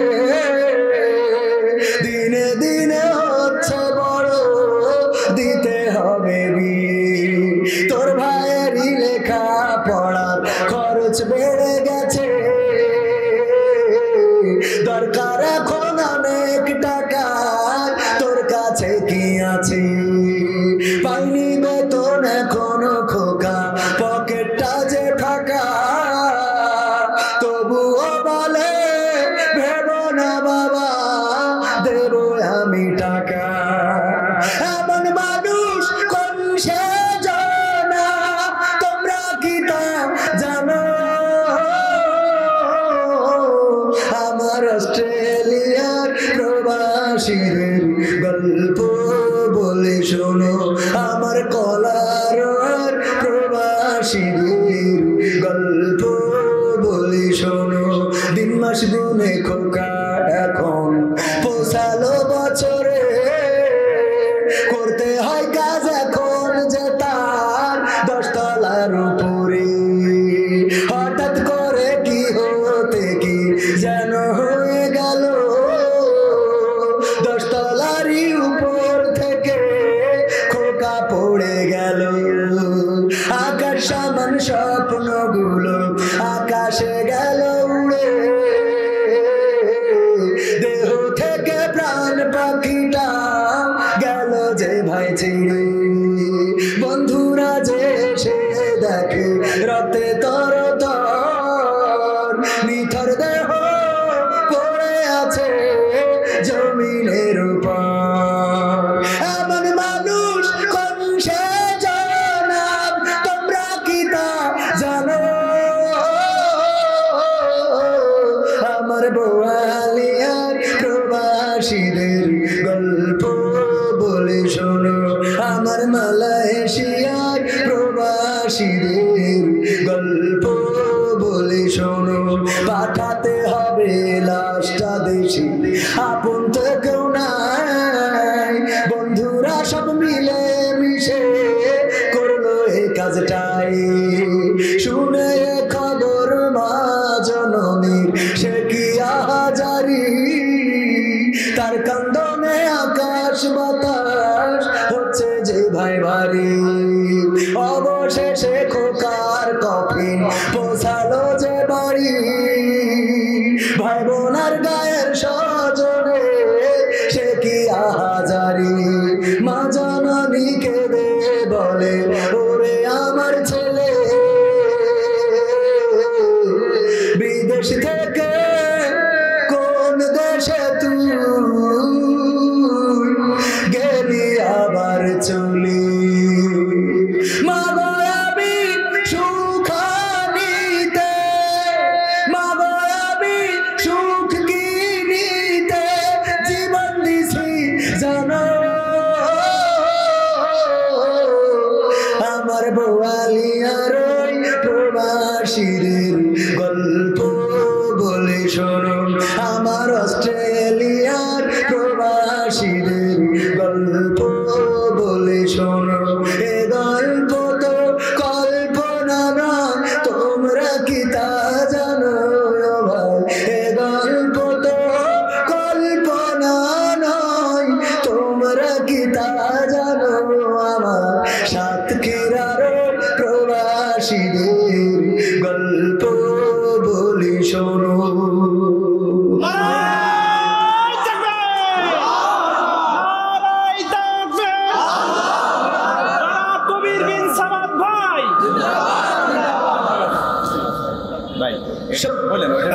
সম্মানিত ভাইরা, আমি তো এখন চিরকুট পড়তে গেলে ভয় পাই, কারণ কোন চিরকুটে কি লিখে থিয়েছে বলা কষ্ট। আমরা দেখি, হ্যাঁ দেখে দিচ্ছেন, যাক আলহামদুলিল্লাহ। হুজুর, আমরা এক ওয়াজের ভিডিওতে দেখলাম আপনার মাহফিলে একজন মহিলা স্টেজে উঠেছেন। আসল ঘটনাটা কি জানতে চাই। মহিলা আমার বিয়ে করার জন্য উঠেছিল। এরা মানে এদের একটা মহিলা স্টেজে উঠেছে কোন উদ্দেশ্যে তাও জানাই দিতে হবে। কে মহিলা উঠলেই কি বিয়ে করার জন্য ওঠে? সিরাজগঞ্জে মাহফিলে গেলাম উল্লাপাড়ায়, ওখানে উঠার পরে বলতেছে, হুজুর অতিথি দাঁড়িয়ে আছেন, একজন ভাই চেয়ারম্যান পদে নির্বাচন করবেন, আমাদের একজন বোন, উনি মাহফিলে 3000 টাকা দিয়েছেন, উনি একটু দোয়া নেবেন। তো এই জন্য উনি দোয়া নেওয়ার জন্য স্টেজে উঠেছিল, কারণ আমার দোয়ায় অনেক সময় ভালো ভালো কাজও হয়েছে। এই যে আপনাদের পানপুরি আছে না এখানে, রিপন পানপুরি, ওর দোয়া করে দিয়েছিলাম বিয়ের জন্য, আল্লাহ তার বিয়ের ব্যবস্থা করে দিয়েছে। অবশ্যই 2 মাস পরে বিয়ে ভেঙে গেছে, কিন্তু বিয়ে তো হয়েছে, একদম যে কাজ হয়নি তা তো না। তো এই জন্যই দোয়া নেওয়ার জন্য আসলে উঠেছিল, আর এখন তো দোয়া নেওয়ার সময়, ঠিক না ঠিক? নির্বাচনের গরম হাওয়া লেগেছে লেগেছে, নির্বাচনের গরম হাওয়া লেগেছে, শার্টকোট সব রেখে ঘরে পাঞ্জাবি আর টুপি পরে ভোটের তরে রাস্তায় কেউ নেমেছে নেমেছে, নির্বাচনের গরম হাওয়া লেগেছে। কাউকে এখন ধরবে হাতে, কাউকে ধরবে পায়, বুড়ো চাচার বলবে ডেকে তুমি আমার ভাই, পকেট থেকে বের করিয়া দিবে টাকার নোট, বলবে আমি জনদরদি দিও আমায় ভুল। ঠিক না বেঠে? এই কথাগুলো তারা বলবে যাদের জনগণের সাথে সম্পর্ক নেই। এই কথাগুলো আবার মনে করেন না যে আমার লালটু ভাই বলবেন, কারণ আমি দেখেছি উনার সাথে জনগণের সাথে সম্পৃক্ততা আছে। উনার পিছনে আমার ভাইজান সাক্ষী আছে, উনি বলেছেন এবার উনি পাশ করবেন, কারণ জনগণ ওনার পক্ষে। উনি কিন্তু আমাকে বলেছেন, আলহামদুলিল্লাহ। তো এই জন্যে আমার মনে করি না, আমি তো গান গাতি গেলে ভয় লাগে যে কার গায়ে যে পড়ে। কাউকে এখন ধরবে হাতে, কাউকে ধরবে পায়, বুড়ো চাচার বলবে ডেকে তুমি আমার ভাই, পকেট থেকে বের করিয়া দিবে টাকার নোট, বলবে আমি জনদরদি, দিও আমায় ভোট। এসব শুনে কলিম চাচা, এসব শুনে কলিম চাচা অনেকখানি রেগেছে, রেগেছে, রেগেছে। কারণ কি? কারণ বলো, কলিম চাচা অনেক কষ্টে গেছিল ভোট দেওয়ার জন্য। তো দেওয়ার যাওয়ার পরে ওখানে গেলি, গেটের কাছে পৌঁছলি, বলছে চাচা কষ্ট করে আসার কি দরকার? বলছে কেন? বলছে তোমার তো তেজ মারা শেষ। তা বলছে তাহলে একটু হাতে একটু কালি মাখাই দাও, না হলে আমার বৌমা ধরবে না। বৌমা জিজ্ঞেস করবেন যে কি হয়েছে, একটু কালি মাখাই দাও। তো কালি মাখাই দিয়েছে, যখন চলে যাচ্ছে বলছে চাচা চাষির জন্য আবার পাঠাই দিয়েন না। বলছে কেন? বলছে ওটাও শেষ। তারপর তোমার চাষি ভোটও দিয়েছে? তা বলছে হ্যাঁ দিয়েছে। তা বলছে দেখো কত বড় নিয়ম খারাপ। আল্লাহ ওর সাথে আমি সংসার করেছি, আল্লাহ আল্লাহ আমার খবরে দেখা যাবে আমি জ্বালাই দাও আল্লাহ। তা বলছে কেন এই বদয়া করতেছে? বলছে দেখো 12 বছর হইলে মরে গেছে, ওই সে ভোটটা দিয়ে গেছে, আমার সাথে দেখা হয়ে যাবে না? আমার সাথে দেখা না করি চলে গেল, কত বড় নেব খারাপ। তো এই জন্যই ওই চাচা কি করে কে যদি খেতে বোঝা গেল। তো নির্বাচনের গরম হাওয়া লেগেছে, পড়বে নামাজ উজু ছাড়া কেমন ইমানদার, জানে না কোনটা কিসের নামাজ কোনটা জানাজা। দিবে সালাম পথে ঘাটে দেখলে কোন লোক, মুসলিম কিংবা হিন্দু বৌদ্ধ খ্রিস্টান হয় হো। বসন্তেরই কোকিল ওরা, বসন্তেরই কোকিল ওরা এমন সাজে সেজেছে, সেজেছে। নির্বাচনের গরম হাওয়া লেগেছে, লেগেছে, নির্বাচনের গরম হাওয়া লেগেছে। করবে নেতা জনসভা, বলবে কত কথা, পাশ করিয়া মুছে দেবে গরিব দুঃখীর ব্যথা। পাক্কা রাস্তা করে দেবে পিসেরও ঢালাই, ঘরে ঘরে বিদ্যুৎ দেবে লোডশেডিং না। এমন অনেক কথা বলার মতো নেতা আছে না নাই?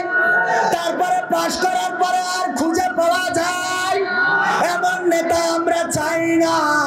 এমন নেতা আমরা চাইবো যে নেতা ভোটের আগেও থাকবে, ভোটের পরেও থাকবে, পাশ করলেও থাকবে, ফেল করলেও থাকবে, জনগণের সাথে থাকবে, জনগণের পাশে থাকবে।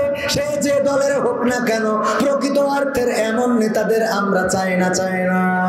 সেই নেতা হিসাবে আমাদের শ্রদ্ধাভাজন জনাব মফিজুর, জনাব জনাব আলতাফ হোসেন লালটু ভাইকে আল্লাহ কবুল করে নিন, বলেন আমিন। এবার লালটু ভাইয়ের কাছে একটা চাওয়া পাওয়া রাখবো, আমি রাখবো।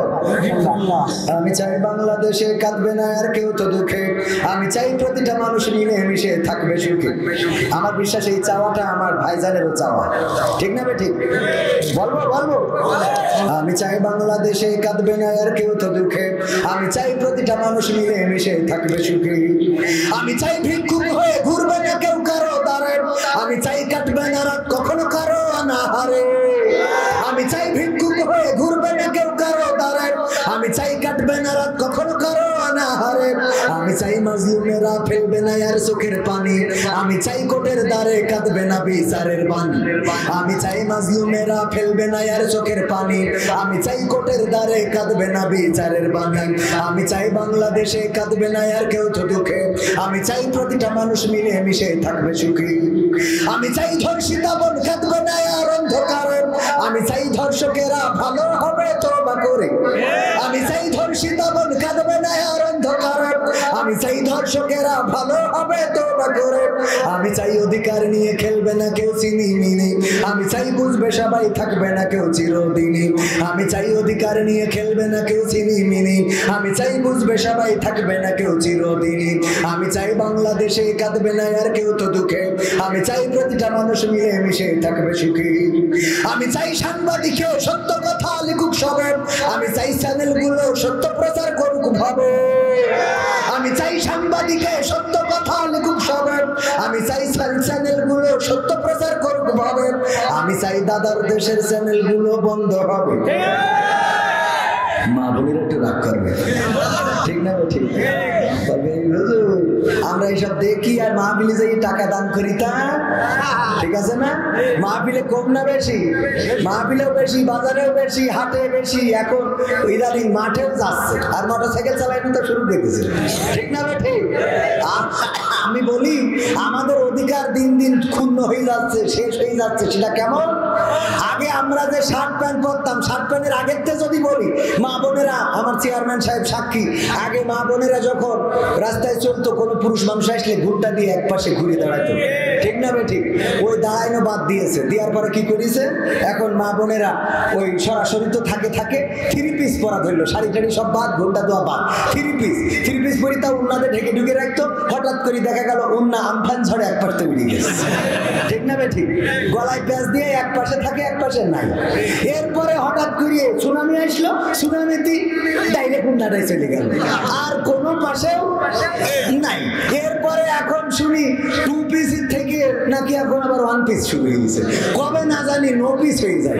নো পিসের আগে যে ঘটনা ঘটে গেছে দেখেন, এখন মেয়েরা ছেলেদের শার্ট পরে না, ছেলেদের শার্ট পরছে, প্যান্ট পরছে, জুতা পরছে, ঘড়ি আমরা আগে ডাইন হাতে দিতাম, ওরা এখন ডাইন হাতে দেয়, আমরা এই জন্য বাম হাতে দিয়ে ধরেছি। ওরা যেহেতু ডাইন হাতের অধিকার কেড়ে নিয়েছে, আমরা ছেলেরা যে বেইন করে বেল মাজায় দিতাম সেগুলো সব ওরা দিচ্ছে।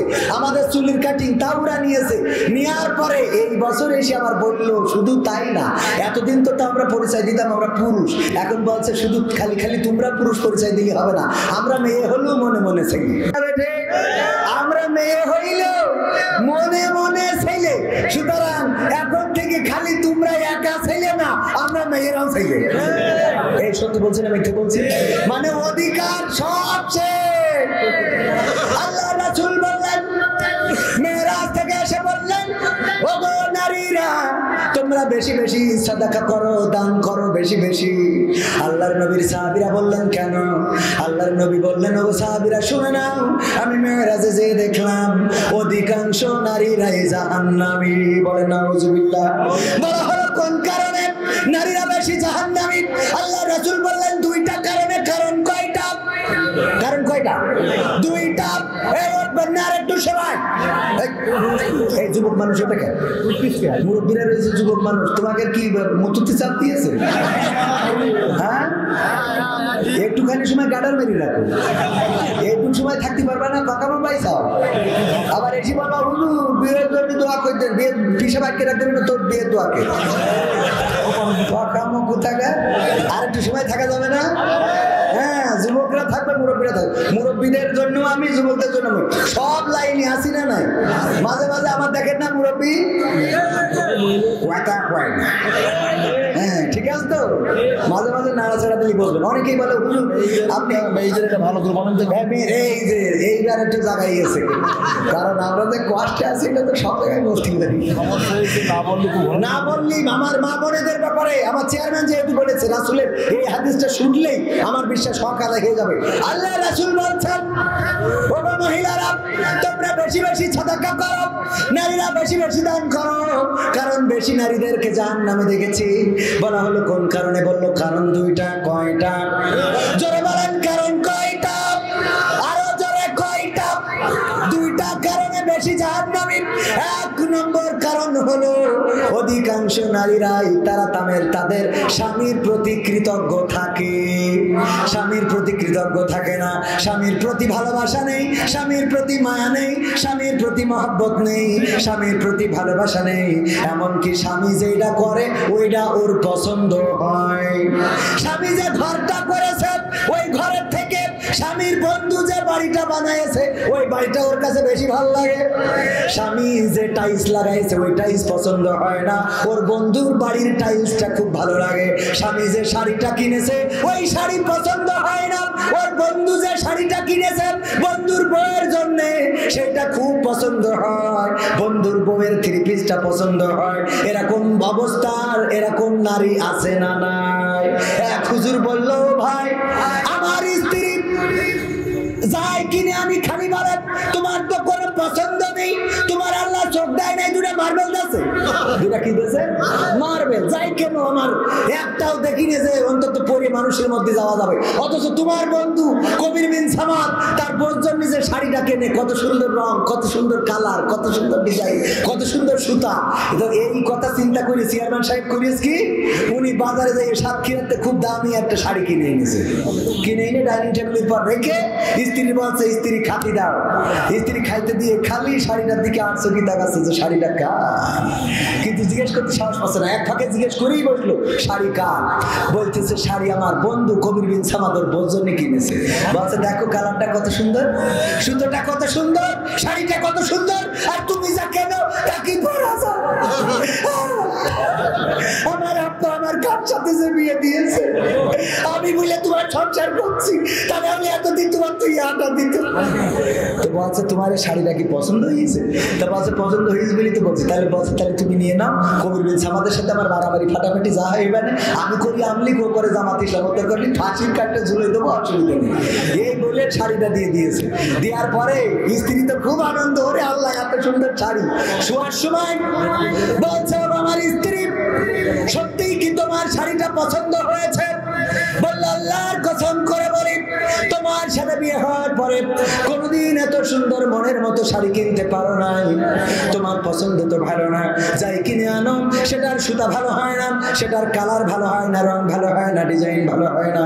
কিন্তু আজকে তোমার বন্ধু তার বউয়ের জন্য যে শাড়িটা কিনেছে, এই শাড়িটা আমার এতটাই পছন্দ হয়েছে যেটা অকল্পনীয়, তোমারে বিশ্বাস করাইতে পারবো না। তখন ওই স্বামী বলতেছে দেখো আমার স্ত্রী, আমি তোমার খুশি করার জন্য হায়াত মৌতের কথা বলা যায় না। হতে পারে আজকে আমি মারা যেতে পারি অথবা তুমি মারা যেতে পারো, মনের কথা বলা হবে না। আমি যে তোমারে কত ভালোবাসি, অনেক কষ্ট করে সাতক্ষীরা থেকে অনেক দাম দিয়ে আমি নিজে পছন্দ করে তোমার জন্য আজকের এই শাড়িটা আমি কিনে এনেছি। তখন বলছে তাহলে এই শাড়ির রং থাকবে না, তাহলে এই শাড়ির কি কোনোভাবে লাইনে আনা সম্ভব? একটা গাই গরু এনেছিল বিয়ের সময় বাবার বাড়ি থেকে, আর এই গাই গরু আজ পর্যন্ত মরে নাই।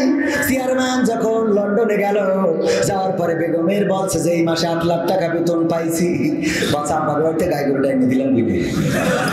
ওই গাই গরু, তাও কি গাই গরু, যে গাই গরুর পাঁচে আর কাঠি বেরোই রয়েছে, মনে আছে এক্সারা করে নিয়ে গেছে, এক্সারা কেন এই গরু আনার পরে। এরপরে চেয়ারম্যান সাহেব যদি পাশ করে, পাশ করার দিন যদি, মানে উদাহরণ আবার বলে সিরিয়াস দিয়েন না, পাশ করার পরে যদি বলে যে চলো আজকে আমার বরণ করবে, ফুল দিয়ে বরণ করবে, আমার শপথ নিতে হবে, স্ত্রী যাওয়ার সময় বলবে আব্বা গাড়িতে গাই গরুটা আনিলাম। এরপরে যদি একটা গাড়ি কেনে 4 চাকা, কিনার গাড়ি আছে না, ধরেন নেই কিনবে, কিনার পরে ওই গাড়ির মধ্যে বসাবে যে স্ত্রী তুমি সিটি বসো, আমি তোমার নিয়ে একটু কলার ওয়াটা পাক দেবো, মন্টু মিয়ার বাগান বাড়ি যাবো। স্ত্রী দরজা খুলেই উঠি দিয়ে আগে বলবে আব্বা গাড়িতে গাই গরুটা আনিলাম বলে এত দূর হইল।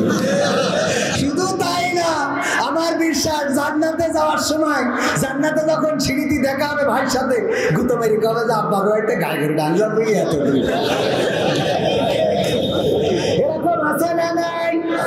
আর সব সময় অকৃতজ্ঞ কাকে বলে? ভাই আব্বাকে বাড়িতে একটা গাই গরু এনেছে, ওতে সব হয়ে গেছে পৃথিবীর সবাই গাই গরুর পথ, আর ও কোনোদিন মরে না।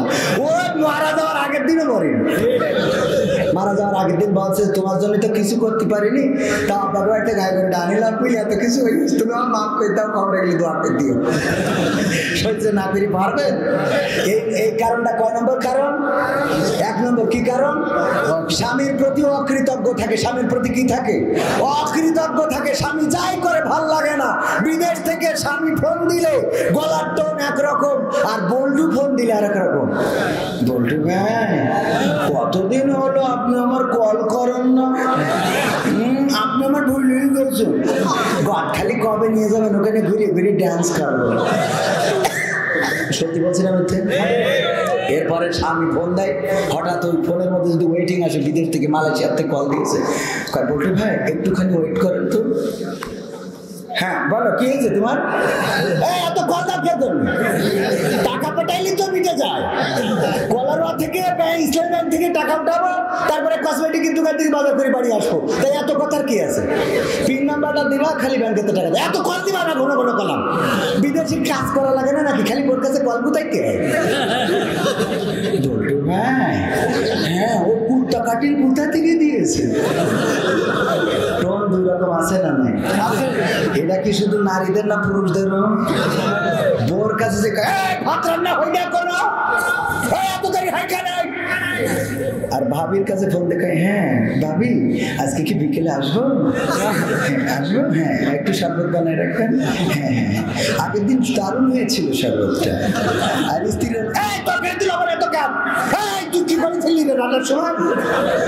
সত্যি তো, খালি শুধু নারী খারাপ না, পুরুষও খারাপ আছে না? না, ভালো দুই দিকেই হওয়া লাগবে। খাটাসের খাটাস। একজন ওয়াজ শুনেছে যে স্ত্রী যদি নামাজ না পড়ে স্বামী জাহান্নামে যাবে। বাড়ি থেকে বলছে ওর, বলছে কেন? বলছে ওর নামাজ পড়তে হবে। কেন? তা বলছে তুই নামাজ না পড়লে আমি জাহান্নামে যাবো। তা বলছে তা অসুবিধা কি? কই অসুবিধা কি মানে? তুই আমার বউ, তোর জন্য আমি জাহান্নামে যাচ্ছি নামাজ না পড়ার দরুন, আর তুই বলিস কি হবে মানে? তা বলছে নামাজ তো তুমি পড়ো না। বলছে আমার জন্য আমি জাহান্নামে যাবো, অসুবিধা নেই, তোর জন্য যাবো। আমার জন্য আমি যাবো, তোর জন্য জোর করে উঠে বলছে কালকে কি আর কালকে আজকে কাল পর্যন্ত বাঁচবো, তার কোনো গ্যারান্টি আছে? জোর করে উঠায় উজু করাইছে। শীতের রাত উজু করার পরে সেই স্ত্রী বলছে বলো এখন রাত 1টার সময় কোন ওয়াক্তের নামাজ, কয় রাকাত, কি পড়বো? বলছে যাহাই পড়। গলা এত আস্তে কেন? একটু জোরে বলো। যাহাই পড়। কাছিস কেন? যাহাই পড় মানে কি? এখন রাত 12টার সময় আমারে উঠাইলে, উজু করাইলে, বলো কোন ওয়াক্ত, কয় রাকাত, রুকুতে কি বলবো, সিজদায় কি বলবো? বলছে অত বকিস নি, কালকে তে পয়সা আছে না নাই? নিজে জানে না, স্ত্রীকে তাপসী রাবিয়া বানাইতে চায়। আমার মা বোনেরা বলছে হুজুর এটা একটু আর একটু বেশি করে কর, ঠিক না বেটে? নিজে সারাদিন চায়ের দোকানে, টেলিভিশনের আড্ডায়, গ্রাম বোর্ডে, তাস ফ্লাস, বন্ধুদের সাথে আড্ডা, আর স্ত্রীর কল্পনা করে ও তাপসী রাবিয়া হয়ে বসে থাকবে। এটা কখনো সম্ভব হবে? ওয়াকারনা ফি বুয়ুতিকুন্না ওয়ালা তাবাররাজনা তাবাররুজাল জাহিলিয়াতিল উলা। আল্লাহ রাব্বুল আলামিন বলেন, ও নারীরা তোমরা পর্দার মধ্যে থাকো, জাহিলি যুগের মেয়েদের মতো বেপর্দা হয়ে নিজেদেরকে প্রদর্শন করে বেড়ায় না। আর এখনকার মা বোনেরা নিজেদের সেজে গুজে প্রদর্শন করে বেড়ায় না, বেড়ায় না। নিজেদের এত সাজা সাজায় যে আলকাতরা বেগমও চিনা যায় না, পরিমণি হয়ে বসে থাকে, ঠিক না বেঠে? আর আমার যুবকরা ওই দেখে কিরাস খায়। আগে খেতো ভাত ডাল গোশ মাছ, আর এখন খায় কিরাস। কি খায়? এখন কিরাস খায়। আব্বা ওর ছাড়া বিয়ে করবে না, আমার আবেদার সাথে বিয়ে দিয়াই লাগবে। ওই মেকআপওয়ালা দেখে পাগল হয়ে বিয়ে করে নিয়ে আসে। এরপরে যে একবার গোসল করার পরে মেকআপ ধুয়ে যায়, চেয়ারম্যানের বলে চেয়ারম্যান আমি আর ওই বউ রাখবো। আছে না নাই? গতকালকের নিউজ ইন্ডিপেন্ডেন্ট, ওই যে ইন্ডিপেন্ডেন্ট টেলিভিশন নিউজ, তারা গবেষণা করেছে যত প্রেমের বিয়ে আছে সকল প্রেমের বিয়েই প্রায় অশান্তি রয়েছে। কারণ প্রেম করার সময় ওই আলকাতরা বেগমরে পরিমণি মনে হয়, ঠিক না বেঠে? তবে এখনকার যুবকরা একটু চালাক আছে, ওরা চেহারা দেখার আগে আগে পার দিকে তাকায় দেখে যে নেটওয়ার্ক আছে কিনা, ঠিক না বেঠে? আজকালকের ছেলেরা বই নিয়ে আর বসে না, ও বাবা গুগলে সার্চ করিয়া পড়ে। ওরে কালের মেয়েরা কোরআন হাদিস ধরে না, আমার এখনকার মা বোনেরা কোরআন হাদিস পড়ে না, ও আল্লাহ টিকটকে ভিডিও ওরা করে, করে না করে না?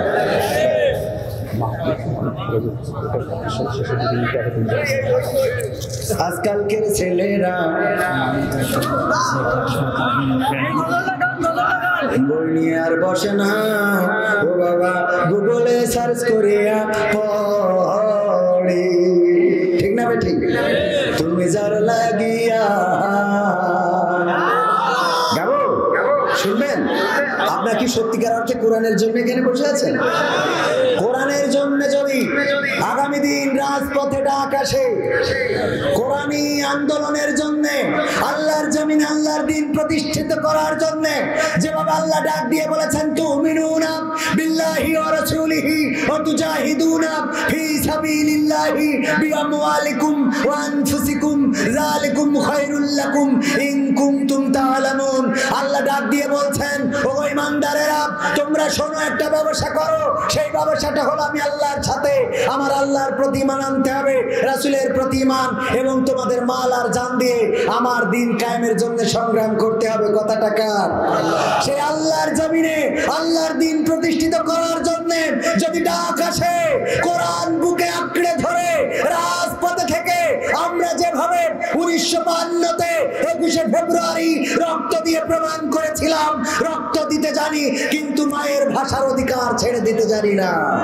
1971-এ বঙ্গবন্ধুর ডাকে সাড়া দিয়ে রাজপথে থেকে প্রমাণ করেছিলাম আমরা 9 মাস লড়াই করতে জানি কিন্তু বাংলাদেশের 1 ইঞ্চি মাটির অধিকার ছেড়ে দিতে জানি না। সেই বীর বাঙালি আরেকবার জাগতে হবে, লড়াই করতে হবে, সংগ্রাম করতে হবে আল্লাহর জমিনে আল্লাহর দিন প্রতিষ্ঠিত করার জন্য। যদি রাজপথে ডাক আসে, সেই ডাকে সাড়া দিয়ে নিজের বুক যদি পেতে দিতে হয় বাতিলের বুলেটের সামনে বক্ষ পেতে দিয়ে, বাতিলের বুলেট যদি বক্ষ ঝাঁঝরা করে দেয়, রক্ত যদি ঝরাতে হয়, সেই রক্তের সাগরে সাঁতার কেটে কেটে একটি রক্তাক্ত বিপ্লবী কালেমার পতাকা বাংলার জমিনে উড়াতে প্রস্তুত কারা কারা দুটি হাত দেখতে চায়?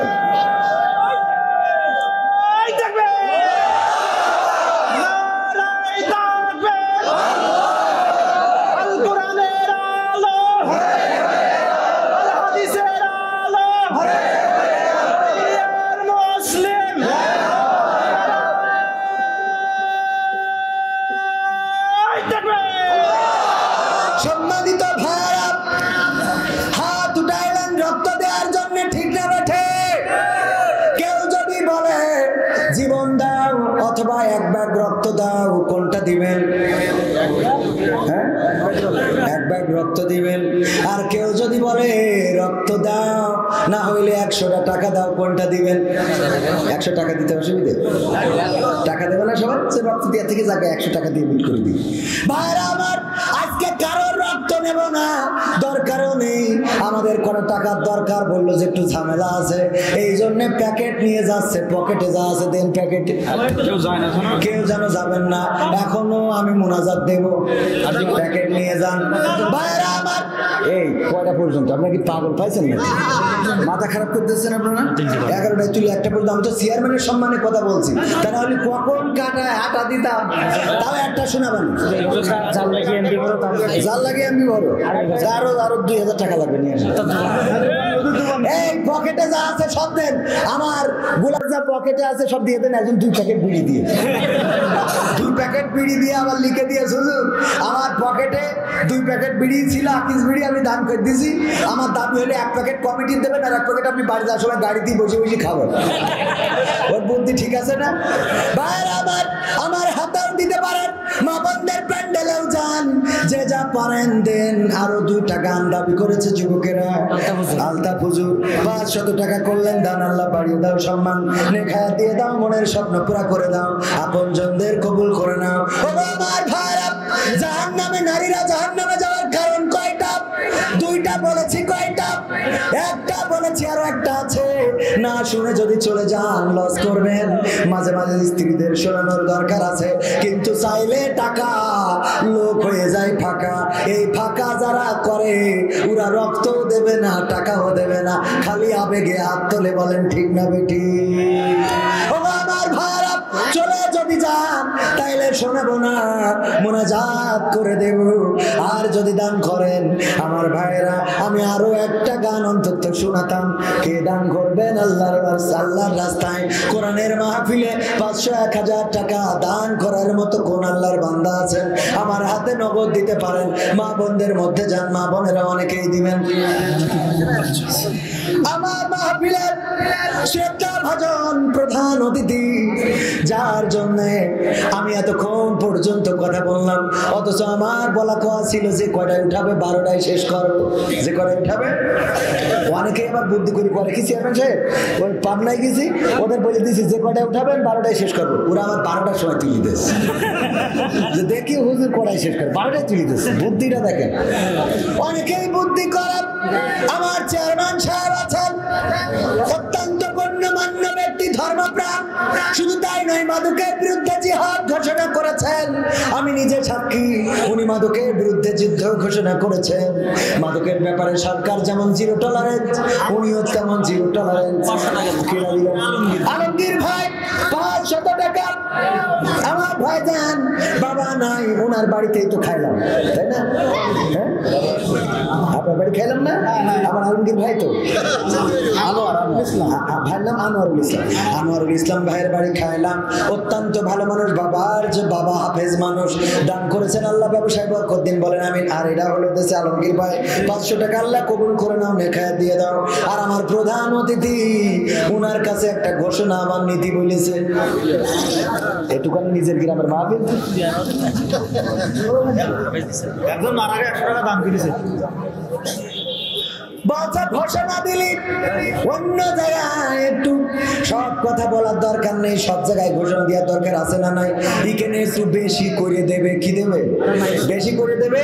তাই হলো এটা আস্তে করে দিয়ে দেবে, নাই অন্য সবাই জানলি তখন সবাই আমাকে দাও, আমাকে বোঝেননি? এজন্য ঠিক আছে না, বুদ্ধি ঠিক আছে। বাংলা কথা মাইকি কওয়া যাবে না, এটা মাইকি বলা যাবে না, আমি বলবো না এখন। ইনশাআল্লাহ আলহামদুলিল্লাহ আপনি পাস করতে পারেন তাহলে তো সরকার না না আপনি এটা আমি কিন্তু আপনার বাইরে আলোচনা 100 টাকার আপনার নামে দাম কিনেছি। আলহামদুলিল্লাহ আলহামদুলিল্লাহ বলেন আলহামদুলিল্লাহ। আমার কমিটি যা চেয়েছে তা হবে না, কিন্তু কি হবে না ওইটা পরে দেখলি তারপর বুঝবেন কি হয়েছে। আল্লাহ কবুল করুন, বলেন আমিন। তুমি যার লাগিয়া, তুমি যার লাগিয়া এমবি ভরো, তার তো বাটন ফোন। তুমি যার লাগিয়া এমবি ভরো, তার তো বাটন ফোন। ওরে কেমন করে বুঝবে রে সে, কেমন করে বুঝবে রে সে ডিজিটাল তোর মন। তুমি যার লাগিয়া, তুমি যার লাগিয়া এমবি ভরো, তার তো বাটন ফোন।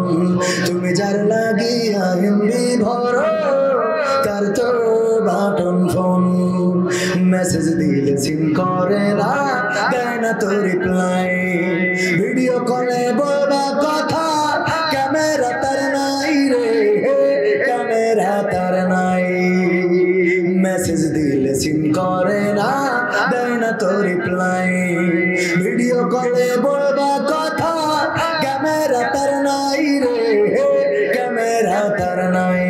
ওরে ডিজিটাল এই যুগ জামানাই, ডিজিটাল এই যুগ জামানাই, অ্যানালগ তার মন। তুমি যার লাগিয়া, তুমি যার লাগিয়া এমনি ভরো, তার তো বাটন ফোন।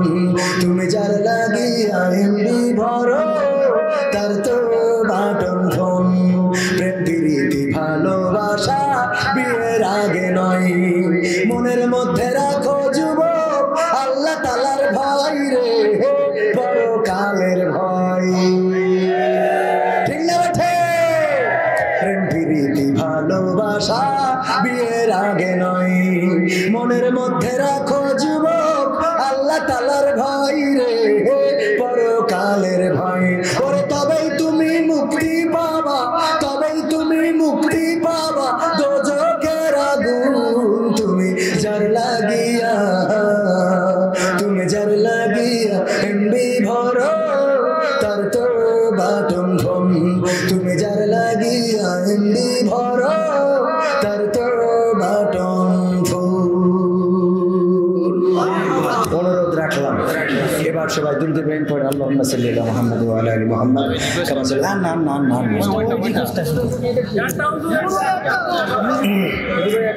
আমি চিনি না আজরি, চিনি না আনসারি, চিনি না আমির হামজা।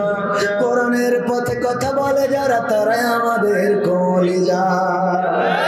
আমরা চিনি না সাইদে, চিনি না সাইফে, চিনি না আমির হামজা, কোরআনের পথে কথা বলে যারা তারাই আমাদের কলিজা।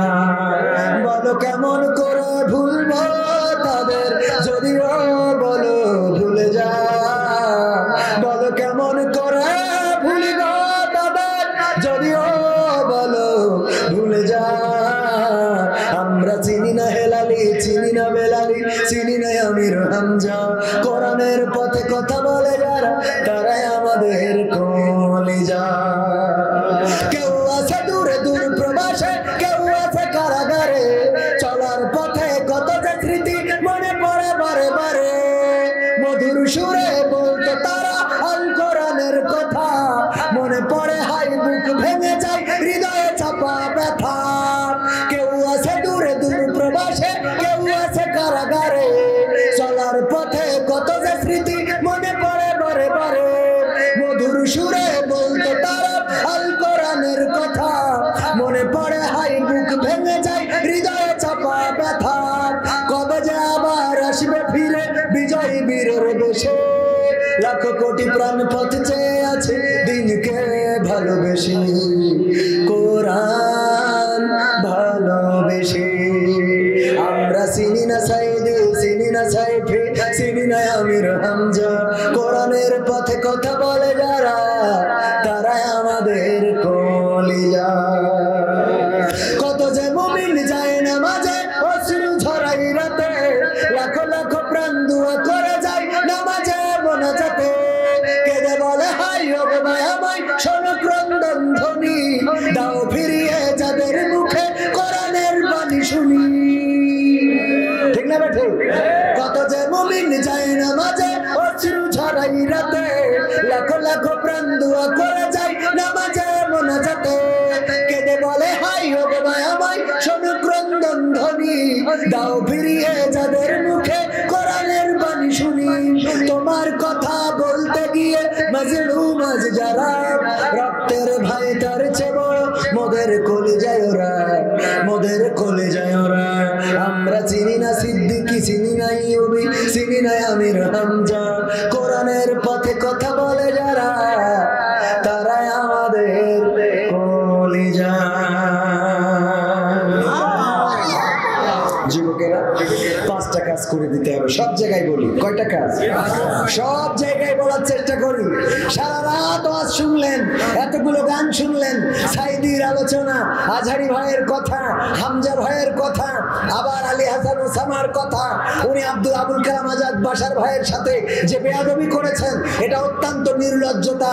আমি বলবো যে নির্লজ্জ মানুষ ছাড়া এরকম একজন মুরব্বীর সাথে বেয়াদবি করতে পারে না। তো সব মিলাই সব অ্যাঙ্গেলের কথা বলার চেষ্টা করেছি না করি নাই? আমার চেয়ারম্যানের পক্ষে, সভাপতির পক্ষে সবার নিয়ে কথা বলার চেষ্টা করেছি।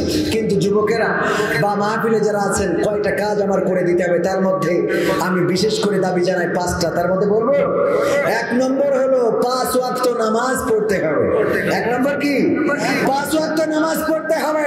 1000টা মাহফিলের আয়োজন করে লাভ নাই, এই মাহফিলে এতগুলো গান শুনে লাভ নাই, এই মাহফিলে কথা শুনে লাভ নাই, অট্ট হাসি দিয়ে লাভ নাই, সুবহানাল্লাহ আলহামদুলিল্লাহ বলে লাভ নাই যদি আপনি নামাজি না হন। 1 নম্বর কাজ কি? নামাজ পড়তে হবে। 2 নম্বর কাজ, শুধু নামাজ পড়লে হবে না, জামাতের সাথে নামাজ পড়তে হবে। যুব কমিটি নামাজ পড়ে না, এই কথা সামনে পড়ে বললি হয়, পিছনে বললি হয়। আমার যুবকেরা যারা মাহফিল কমিটিতে আছে, কথা দিতে হবে আগামীতে নামাজ কাজা করা যাবে। রাজি? 2 নম্বর কাজ কি? জামাতের সাথে নামাজ পড়তে হবে। 3 নম্বর কাজ, দাড়িটাকে সেভ করতে হবে, শেভ করা যাবে না। আল্লাহ রাসূলের এই একটি মাত্র সুন্নাহ যেটা আপনার সাথে কবরে যাবে, সুতরাং দাড়ি রাখার দরকার আছে না নাই? রাখতে হবে। দাড়িগুলো আবার ওই কাটিং ফ্যাশন করি সুন্দর করে রেখে দিয়েন না, যে ডার্লিং এর মন বুঝাইনোর জন্য। হ্যাঁ, এটা করা যাবে না। 4 নম্বর কাজ, টাকনুর উপরে কাপড় পরতে হবে। কিসের উপরে? টাকনুর উপরে কাপড়। যে প্যান্ট পরেন পরেন, অনেকেই আছে এত টাইট প্যান্ট পরে যে সাপ কামড়ে বাড়িতে গল্প দেয় আজকে যে কি ভুল করেছি, মানে এত টাইট প্যান্ট যে সাপ কামড়ে দাঁতে ব্যথা হয়ে যায়, কিন্তু কামড় বসাইতে পারে না, আছে না নাই? এই টাইট প্যান্টও যদি পরেন তাও টাকনুর উপরে পরবেন। কথা মনে থাকবে যুবকেরা? আর আর 5 নম্বর কাজ হলো ফ্রি ফায়ার, পাবজি, তারপরে এই যে টিকটক, এই জাতীয় যত পঙ্গু হওয়ার জন্য, প্রতিবন্ধী হওয়ার জন্য যে অ্যাপস গুলো আছে এগুলো সব আনইনস্টল করতে হবে। এই অ্যাপস গুলো যারা চালায় এরা অর্ধেক প্রতিবন্ধী, ঠিক না ঠিক?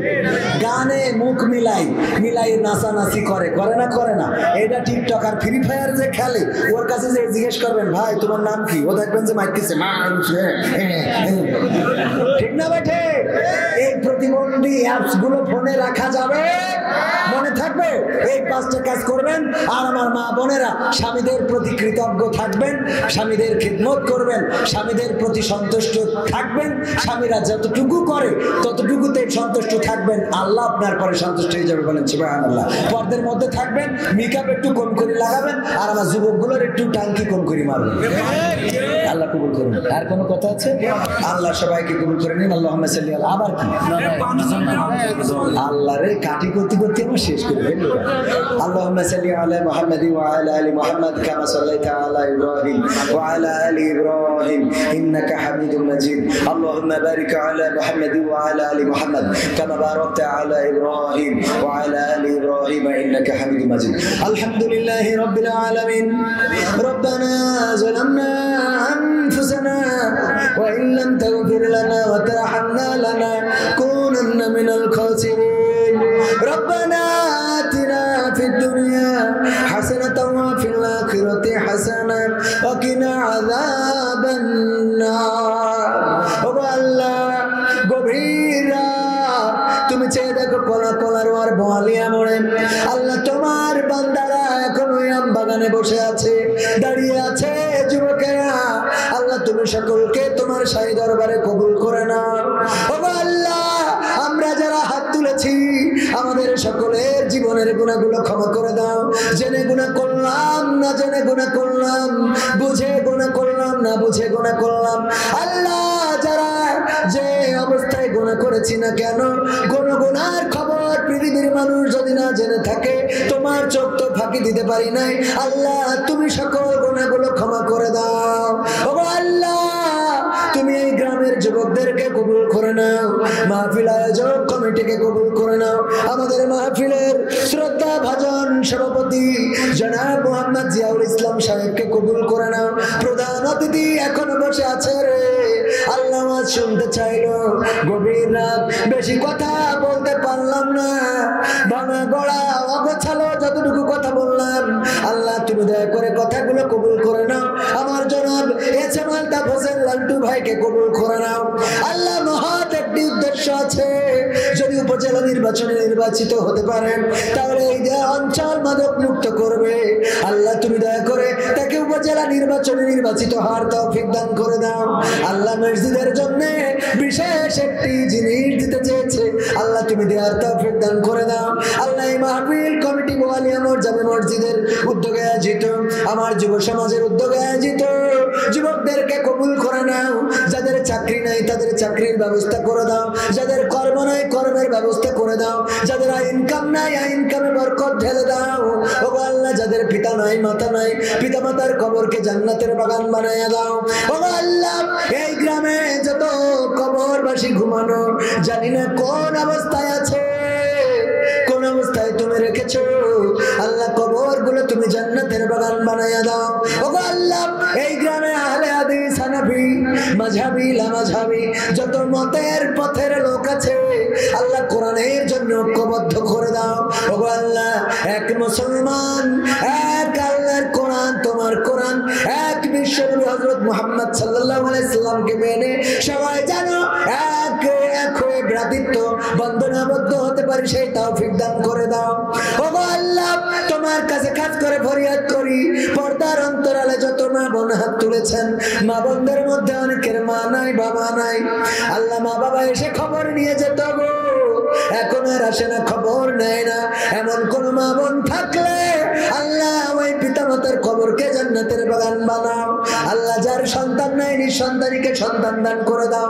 যেই দাম্পত্য জীবনে সুখ নাই, স্বামী স্ত্রীতে মিল মহব্বত নাই, আল্লাহ মিল মহব্বত তৈরি করে দাও।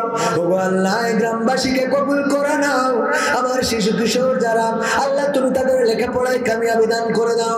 এসএসসি দাখিল পরীক্ষার্থী যারা, আল্লাহ তুমি তাদের রেজাল্ট ভালো করে দাও আল্লাহ, লেখাপড়া করে যেন মানুষের মতো মানুষ হতে পারে সেই তৌফিক দান করে দাও। এই মাহফিলের পরিচালক আমার আগের বক্তা আমার মুজাহিদি ভাই জনাব মোহাম্মদ ইব্রাহিম খলিলুল্লাহ মুজাহিদি ভাই, আল্লাহ তুমি তার কণ্ঠকে কবুল করে নাও আল্লাহ, তার কণ্ঠকে দিনের জন্য কবুল করো, কোরআনের জন্য কবুল করো বাবা আল্লাহ, কোরআনের পাখিদের মুক্তির ব্যবস্থা করে দাও আল্লাহ, বাংলাদেশে শান্তি দিয়ে দাও আল্লাহ। মার্চ মাস স্বাধীনতার জন্য যারা রক্ত দিয়েছে, জীবন দিয়েছে, শহীদ হয়েছে আল্লাহ, তুমি সকল মুক্তিযুদ্ধের শহীদদের আত্মার মাগফিরাত কামনা করছি, তাদের কবরগুলো জান্নাতের বাগান বানায়া দাও বাবা আল্লাহ। তুমি আমার রিপন ভাইয়ের বিয়ের ব্যবস্থা করে দাও, রিপন ভাই পানপুরি সাহেব আল্লাহ, তুমি তার নেখায়াত দান করে দাও আল্লাহ, তুমি তার জন্য পাত্রীর ব্যবস্থা করে দাও বাবা আল্লাহ। যুবকেরা যারা বিয়ের উপযুক্ত হয়েছে আল্লাহ, তুমি ভালো পাত্রী যেন ঘরে আনতে পারে তৌফিক দান করে দাও আল্লাহ। মুরব্বীদেরকে কবুল করে নাও, দাড়ি পাকা মানুষদের আল্লাহ সুস্থতা থাকলে সুস্থতা দান করে দাও বাবা আল্লাহ। তোমার কাছে আখেরি ফরিয়াদ, মালাকুল মাউত কবে আসবে জানি না, জানটা নিয়ে উড়াল দেবে গো আল্লাহ। যেদিন মালাকুল মাউত মাতার কাছে পাঠাবা আমাদের সকলের জবানে জারি করে দিও আখেরি কালেমা লা ইলাহা ইল্লাল্লাহু